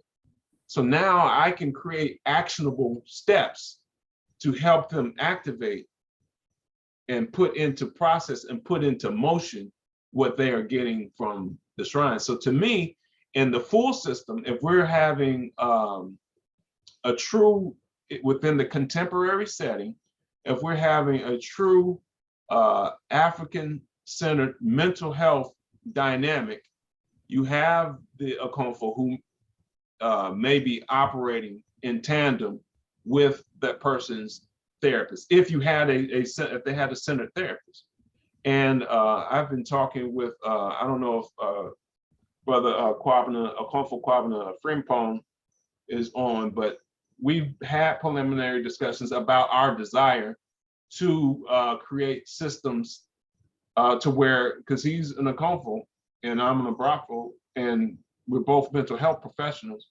How do we create systems and institutions to where we don't have that hamstringing of the situation that I spoke to you about earlier, so that I can have a fluid relationship with that person? And then maybe that person can, if I'm not their, their spiritual guidance, I can, they can put me in communication with that person. Okay, these are the actionable steps based upon what processes that you or have put them through, and the utterances from the Abasum that they receive.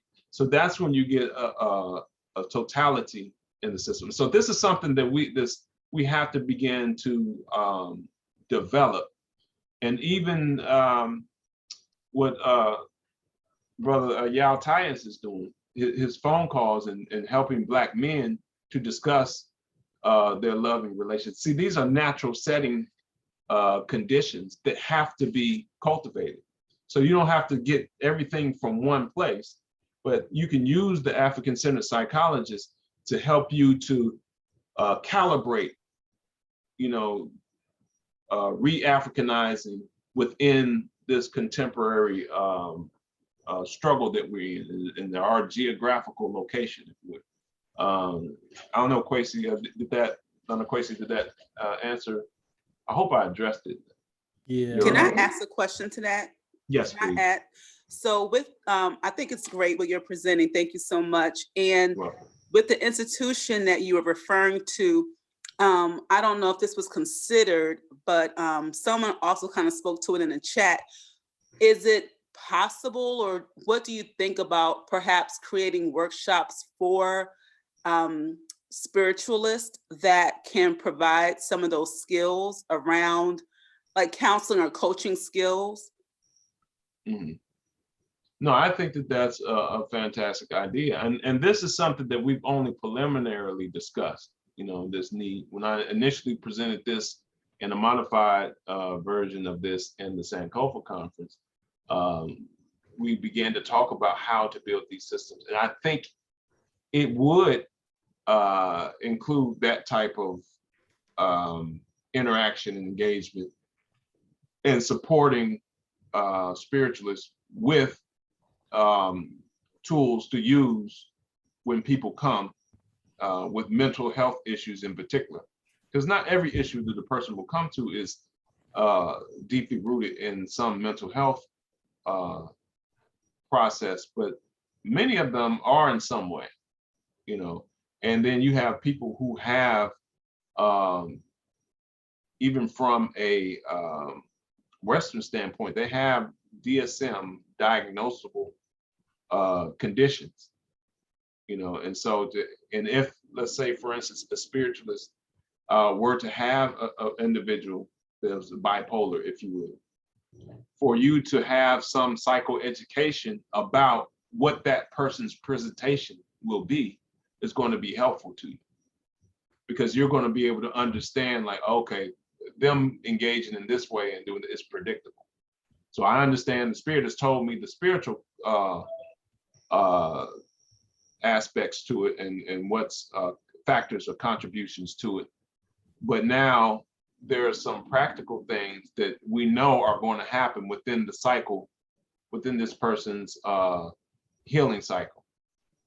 And so in understanding that, you'll be able to help the person develop actionable processes that the person may be able to use and put what you're giving them into action. And so this last slide, and this is my concluding slide, is basically saying how we do need to, where we're ending now, or where we've come to naturally, it seems, we've naturally come to this slide to where we have to re-Africanize, we have to reintegrate, we have to Sankofa and bring our traditional systems back into play, but bring them back in with an understanding of how to make it fit in our contemporary setting. So in other words, the way I see things as a psychologist, I would like to be obsolete. I would like for everything to be totally traditional and go to the AKOM be able to, and the spiritualists be able to address the totality of that situation. But I think that it takes processing and building of community to get there, you know. So it's not, I don't take, I take much more pride in being Nana Abrafo Henny than I do as Dr. Jonathan Vital, you know. So I take much more pride in that. And so, and I am much more committed to that. And so, but I see the usefulness of how I can leverage what I've learned within this system, and how, again, what I can take from it and what I need to leave from it, how it can be useful to me, how it might be detrimental to me. And so I think that that's the approach that we have to begin to take. And with this slide, I'm saying, in the previous slide, or two before that, I'm saying that even their systems are starting to cheat and realize that, okay, we need to get some of this Western stuff. We need to get some of this dance. We need to get some of this yoga, things that we naturally are a part of our culture. You know, they're appropriating it and they're putting labels on it and developing theories around it as though they discovered and developed it. But we naturally have these systems as a part of our culture. So we need to understand how we need to use our own systems, you know, in a contemporary setting and foundation. So are there any other questions? There are quite a few questions and quite a few comments. So at this time, we would like to open up to some of the questions and comments that have been put into the chat. I think some of what was asked or made a comment about, you kind of spoke about it. One of them, and several resources have been mentioned in the chat as well. But one of them was about the Million Man March, and someone was asking if there could be something like that put together for Black men's mental health. There's a lot of comments and questions. At this time, we would like to open up for those to ask their questions. If they, you know, questions were not answered, or they still have something that they need to address. Starting from the bottom, there's a question that says, what do you feel helps anxiety the best? You also have a question in here. What are your thoughts about treating mental illness with medication? Okay, those are great questions. Yeah, those are two great questions. So really quick, in terms of the anxiety, what we to understand anxiety, you have to understand that this, and anxiety is very, they call it the sister of depression. So usually these go, they complement each other or go hand in hand. So when you usually see one, you see the other, or a touch of one, if not a full blown, a complement of the other. So with anxiety, anxiety is one's feeling of inability to manage or to deal with some future event. And so we become anxious, and what happens with the anxious individuals, they withdraw from it. So the natural reflex or the natural response to something that causes you anxiety is to recoil from it, to withdraw from it. But that's exactly the opposite of what you should do. So in dealing with anxiety, you have to engage the thing that causes you to feel that sense of inadequacy. Okay.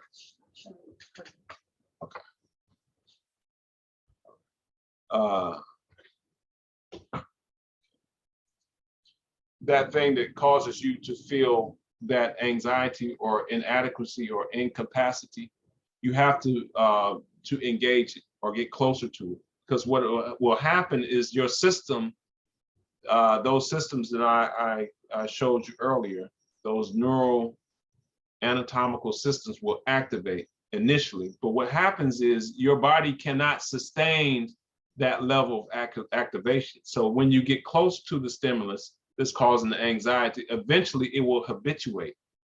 So eventually your body says, or your brain structures say that, okay, this is no longer a threat. I mean, we've been responding like crazy to this all this time and nothing's happened. So, we're just gonna chill. Or we're tired. We don't even have enough energy or fuel to stay at this elevated level. So that's actually what happens. But that's easier said than done. The way that we normally do that is called a progressive exposure. And so let's say you had a phobia of a spider, if you will. So it could be anything, but I'm just going to use phobia of a spider. So the first thing I would do is I would say to you, spider, spider, spider, and then you would have a reaction to it. But so many times I'm saying spider, eventually you're not going to react to when I'm saying spider. Then I'm going to show you a picture of a spider. Then you're going to freeze up. You're going to act. Oh. But after a while in your system, nothing is happening. When I show you the spider and you force yourself to be exposed to the spider, then you see the spider, you're like, oh yeah, I'm good. Then I'm gonna put you in the room with the spider, and so on and so on. And what we do is we get to a person to a point to where they can actually have the spider to crawl on their arm without any sense of fear. So that's what you have to do with anything that you are experiencing anxiety with. You have to, if you can identify it, that's if you can identify it, because some people have a pervasive, what we call generalized anxiety. And that requires some more therapeutic processing to get at what might be the thing, or to engage certain practices, some certain calming practices when you're experiencing that, and to get the anxiety to go down. And then the other one was medication. I used to be totally anti neural or psychopharm, and totally against psychotropic medication.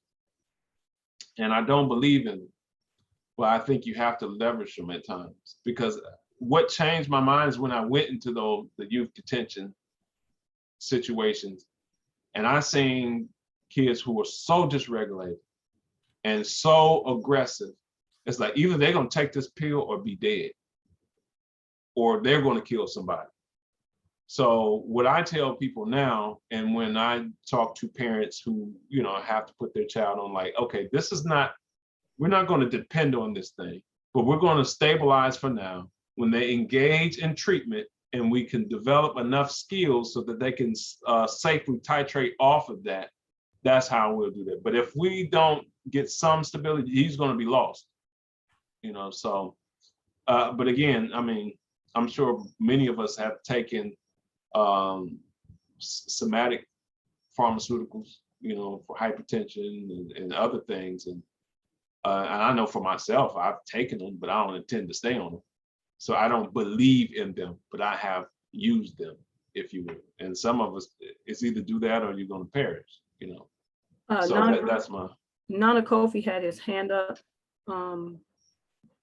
I want to know if he still has a comment or question. Nana, you can unmute yourself. No, that was a thumbs up. I have Oh. I have put some things in the chat. Okay. Oh, Okay, okay. appreciate you. Yeah, some people said meds have their place and their time. Anyone else, please unmute yourself to engage in some of the things that you may have put in the chat. If you feel that they were not addressed or you still have questions about them, please unmute yourself and let us understand and hear you, please. Hello, this is Andrea Amo again. I have a question in reference to the medication that you just mentioned.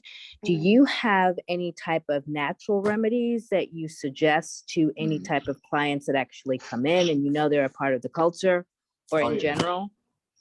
Yeah, there are certain herbs that you can use for various conditions. One that just jumps right out to me is St. John's wort. Is excellent for depression. Then there's I think it's lithium oxide is a mineral that can be used also for bipolar. There are certain dietary things that you can do to address ADHD symptomology.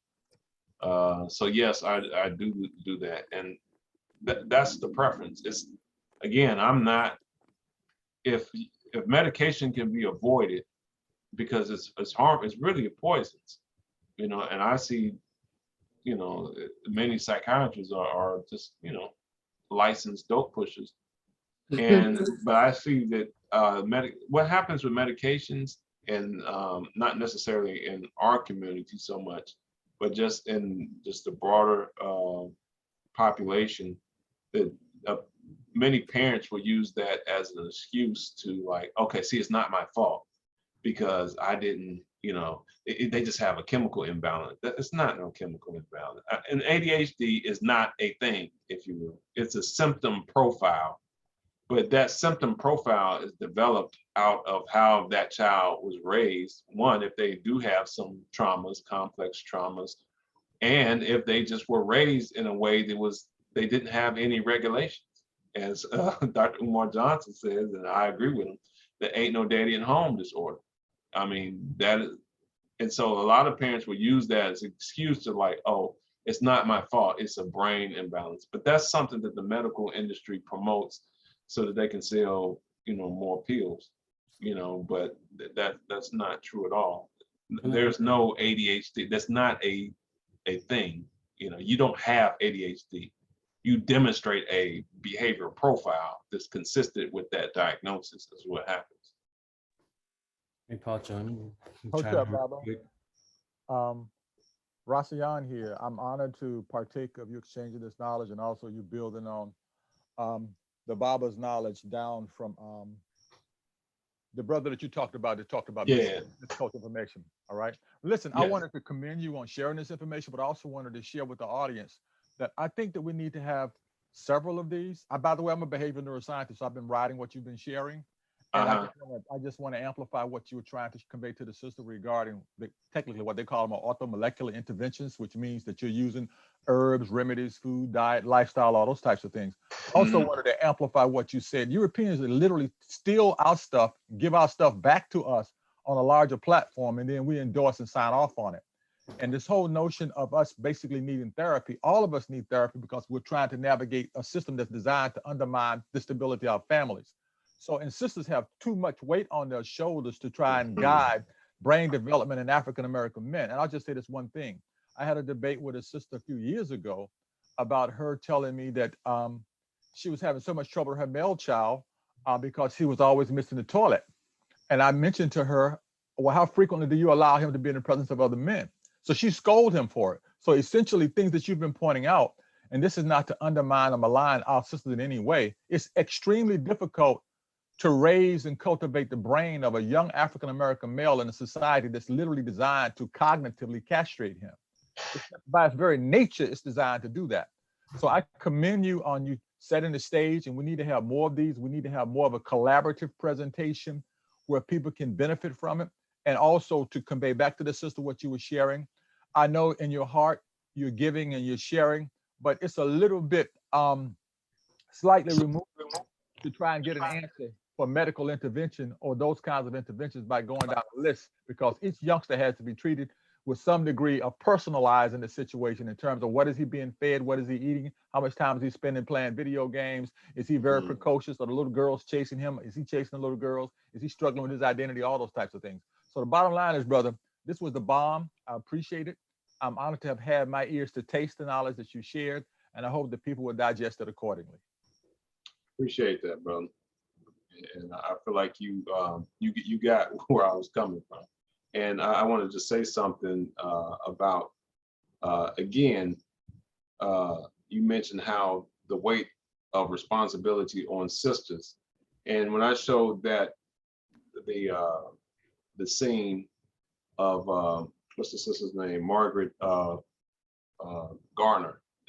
That's what that scene of the woman who killed her child rather than to let her go back into slavery.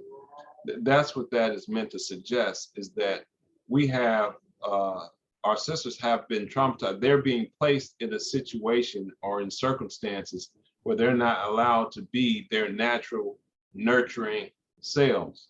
They're having to act outside of that. And so and this leads back to the discussion that was ended yesterday about relationships. And again, in relationships, our women are having to act outside of what should be their natural responses. And they're having to put up defenses, and they're having to put up boundaries. Where those are things that should be systems that should be cultivated, and characteristics and qualities that should be cultivated within the men, such as women don't even have to function in that way. So that when the men come through, it's not like, oh, this is a dysregulated ADHD, child who's single mother raised, if you will, as the stereotype goes, who I have to clutch my purse when he comes in. But when he comes in, oh, the gentleman in here, it's gonna be all right. That should be the calming should happen, but we get just the opposite in our culture. I see several more hands up. So. Just real quickly, Yeah. this presentation was slided from 7 to 9. Oh, so okay. if you want to be respectful for people's time, if you need to leave off the call, we understand. But we do want to be respectful of people's time. But I know there are questions and people might have questions. So please, Nana Bravo, if you don't mind, indulging the people in terms of whatever questions they might have in reference to your presentation. But I just want to be mindful of people know that we are aware that time was scheduled from 7 to 9 in terms of doing the presentation. And if you need to get off the call, we totally understand. We're respectful of your time. Absolutely. No, and I'm willing to go and answer more questions. Okay, I think the order was Akomfo Ama Inyamache, then Akuya Melody, and then Nana Kofi Boche. Okay. Greetings. I just first want to acknowledge my brother Olakwesu, Tuskegee Kahetsu Kara, coming full circle in this work. And I'm so very proud and excited about this and the future works. I wanted to just add to some of the things that you were saying really briefly. And the person who asked about the herbs, but just to share 3 organizations. I have a background in mental health, Akomfo, and studying things on the continent. And so there are 3 organizations you might want to look into. One is the Center for Plant Medicine Research, which is in Ghana. There's another organization, ProMetra, based out of Senegal, that they looking to, and Zanata, which is in Zimbabwe. All 3 of these organizations are seeking to have a way to make our traditional medicines somewhat to protect the indigenous knowledge, but also to have particular remedies. And one of the components is around herbs and protocols for mental health. So I just wanted to add that. Another thing really quickly, in terms of to add what Olukwesu was or Brafa Olukwesu was talking about, in terms of the things that impact the body, that anxiety, anger, and fear, all of these things are definitely impacted by organ systems. So you can read the body in terms of identifying what health issues that you have and how they connect to behavior. And then there are modalities that you can use that can help to mitigate or help to heal and bring some sense of balance back into the system. So I just wanted to add that. Madasi, thank you, sis. A clear melody. First of all, thank you so much for this. This is an excellent presentation. I wanted to also ask about herbs because I work in this field and I don't see herbs ever being used or prescribed. So I was under the impression that it is not respected, herbs as a solution over or instead of prescription medicine. So how likely is it that a mental health professional can suggest St. John's wort over some other popular prescribed medicine? And yeah, that's it. Yeah, that's a good question. I actually have done that, even with clients who aren't culturally centered. I've recommended St. John's wort or various other like alternative, either homeopathic or minerals and or dietary changes. And to be honest with you, the CBD oil is very effective in ameliorating anxiety and bringing a sense of calm. So I've definitely, in fact, I'm eager to offer those things to those who I find who don't want to use, the medications, because the medications, I mean, it comes with so many side effects. Basically, they're just legalized poisons, and that's why they have to be diagnosed or have to be prescribed by a licensed professional, because they have to dose it out in certain ways to where it's to minimize the harmful effects. So if they can minimize the harmful effect, that they can make it legal, basically. But with herbs, it's working with your system. It's a total system process, and it's a lifestyle.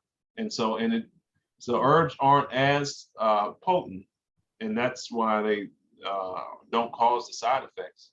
Because pretty much what pharmaceuticals do, they just take things from the natural environment. So they go to Africa, they go to South America, and they learn from the indigenous people, oh, what's that? And so they take that herb, and then they find out the active ingredients in it, and then they extract that, and then they synthesize it and create an artificial version so they can patent it. And then that's what they give you, and then they pump it up. So many, with the dosage, the potency, to where now it's toxic. And then now, because they're licensed, now they can prescribe it to you.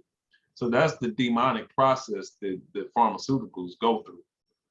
So if at all possible, deal with the natural herbs, which takes time, but that time is part of the healing process.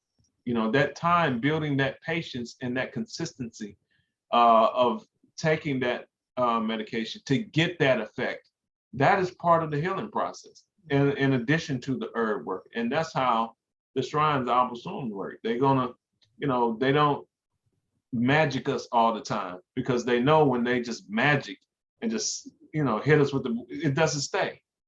So you have to teach people how to live. And so I'm in total agreement with you about, and I have prescribed, or offered, because I don't prescribe, but I have suggested natural remedies, and that's best when at all possible. Okay, thank you for that. We do have Nana Kofi Borche has his hand up. You have to unmute yourself. Yeah, can you hear me now? Yes, we can hear you loud and clear. Thank you for allowing me to comment. I want to re-emphasize two things. One, the example that was given earlier in Ralph Henry's presentation of the effects on people who have been in war, shell shock, post-traumatic stress disorder. Our people have been in an undeclared war for over 500 years. You know, the Pope gave the King of Portugal the blessing to go around the world and to take all the non-believers' property, land, possessions, and enslave them. And that has never been repudiated by the Catholic Church, and it is the program that all the other Europeans have been operating under for over 500 years. It's a war. It's a war. They are very clear about that. It is a war. They want to eliminate us, period. That's a very unpleasant thing to accept and to have to deal with, but that is the reality. And if we don't accept that reality and deal with it as it is, things don't look very good. Things don't look very good. And I also want to emphasize what was said about lifestyle, because if you're taking herbs for a condition, but you're going to the greasy spoon every day, you're eating all the sweets you want, you know, it's counterproductive. It's if you're going to heal, you have to do the whole thing. There are no separate systems in the body or in the spirit. It's all one that manifests in different ways. And when I was put into training as a priest, there are certain dietary restrictions that I was given that I have to follow in order to work with the energy that I am a part of. So lifestyle is crucial, and lifestyle not only includes what we eat and whether or not we exercise, but it also includes our relationship with other people, how we relate to other people and to the world at large. Whether or not we just go around cutting down trees because we want to, for instance, you know, it's a total thing to that. Then Pacho, just real quickly, so I'm hearing about the clinicians and the people that are online. So we have a lot of brain power within our community that we don't even know about it. So just like Nano Brafo said about with the plants, I'm a medicinal chemist. I have a PhD in chemistry. That's my specialty in terms of dealing with herbs and extracting them. I'm the guy who actually makes all that stuff. But one of the things that I wanted to say in terms of, we talked about the physical medicines that we use in terms of taking these roots and berries or whatever it is in order to bring healing. But one of the things that we did not talk about are the baths. So the baths, the spiritual baths that we make can have the same effect as taking this medicine. And you can, I know personally, make baths that are so calming that you just want to go to sleep. I could turn around, make a bath that'll have you so energized that you're ready to fight a war. And this is just using herbs. Okay, so when we're talking about this whole system, yes, the medicines, the medicines in terms of using them for the physical stuff, we are aware of them, they work, but the spiritual stuff works too. So this whole body thing that we are getting at in terms of going back to our culture, learning our culture, and using that whole approach to a human in terms to bring about that healing is so important. So us being here today is a testament of that, of us coming together to bring that energy together and to complete that wholeness that we all need in order to advance. So I just wanted to add that to the conversation. And it's 9:25, so I know y'all ready to go. I don't see any more hands up. No one else has their hand up or any more questions. And so I will take that as a sign for us to conclude this session. I think it was a very needed session, and like was said earlier, that this is just the start of many. We really need to get together after this, hopefully, Kwesi, the information can be shared in terms of who is who in the mental health that is on this call, who are all the parts that can help get things going, so dialoguing and communication can really start and not just happen once in a while, but feverishly working together to start putting some of these things in place, because it's definitely needed. And as an AKOMFO, I definitely have been the vessel for the mental health plans and things like that, working with the Abosun and the Insamafo to help bring about stabilization and healing through the natural process.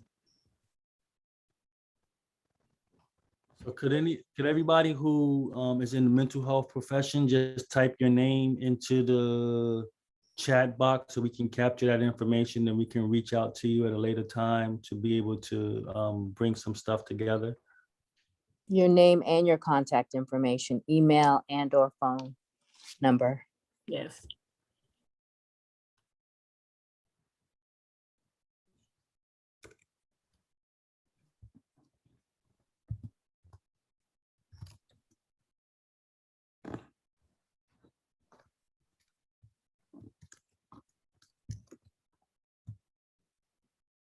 Thank you, everybody, for coming again. Yes, thank you. Yeah, I appreciate everyone's attendance and participation. Much respect. Thank you.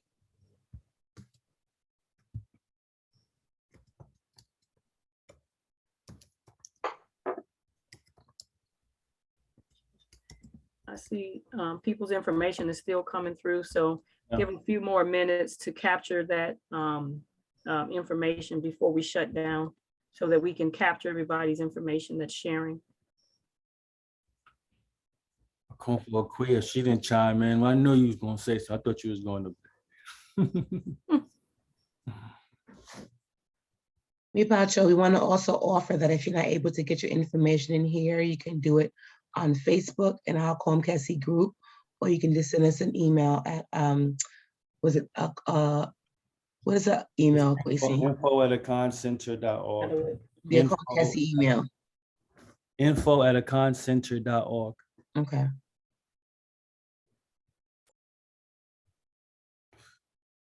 All right, guys. Oh, still got more people coming in. Okay, cool. Mm-hmm. They're still putting information in the chat. So that's excellent. If you have that many, we definitely need to do something. There was a lot of people that were had the background. Yes, absolutely. And I didn't even know. I mean, I wasn't even aware. I didn't either till people started. Nana has a question. Oh, you have to unmute, Nana. I sent you a message to unmute. There you go. Oh, we still can't hear you. You're unmuted. No. Unmute yourself. Can you hear me now? Yes, yes. Okay. I don't have a question, but I do want to commend Nana Vital on his presentation. It was well put together. Thank you. And I'm just proud of you. I'm proud. Every time I come on here, I tell people that I'm proud of them because we knew you as you came in. Yeah. And to see another aspect of you, that is, Nana says phenomenal. I'm very proud of, and I have no doubt that you're being led to be a great help in our community. Not only you, but as you're saying, you're putting people together.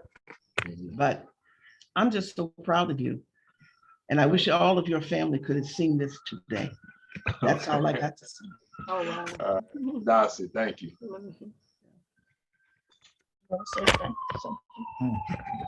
Wow, we got a lot of people. Man, this gonna be easy breezy, man. We got so many people who are available to help in this work. It's getting exciting, man. wow, we have a lot of people in our community that is about this mental health work.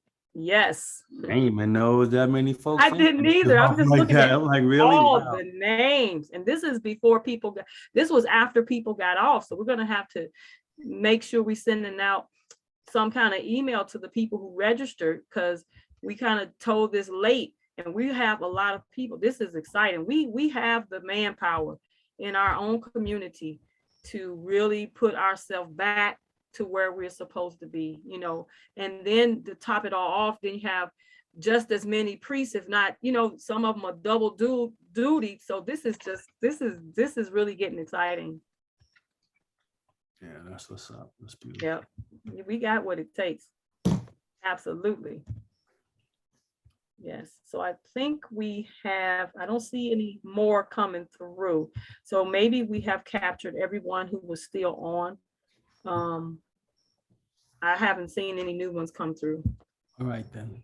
Well, good night, everyone, and enjoy. Yes. And thank you. Tomorrow, what do we have? Tomorrow is Thursday. Mm-hmm. Yes. Oh, we have a the meaning of cloth, Nana Cordio Babio Yep. presentation tomorrow, 7 to 9. So she's talking about African cloth and the meaning of cloth. So please check in at that 7 to 9. You'll get an update. And if you have not made a donation, please make a donation in support of this work. Whatever you're able to do is helpful. Whatever you're able to afford definitely helps us in terms of continuing to perpetuate our mission as an organization. So thank you and have a beautiful night. Ms. Palcho, I do have a question. On the printout that gave us the schedule of the event today, it said it started at 8. It didn't say start at 7. So I came on like 7:45 and I missed the first half of the event. Can I see the other portion? Where would I look to find the video in order to watch what was the earlier part of today's presentation? Well, first, let me apologize. That should have been corrected. It is corrected on the Eventbrite page, but I guess it was an oversight on the website page because you printed it from the website page. So I apologize.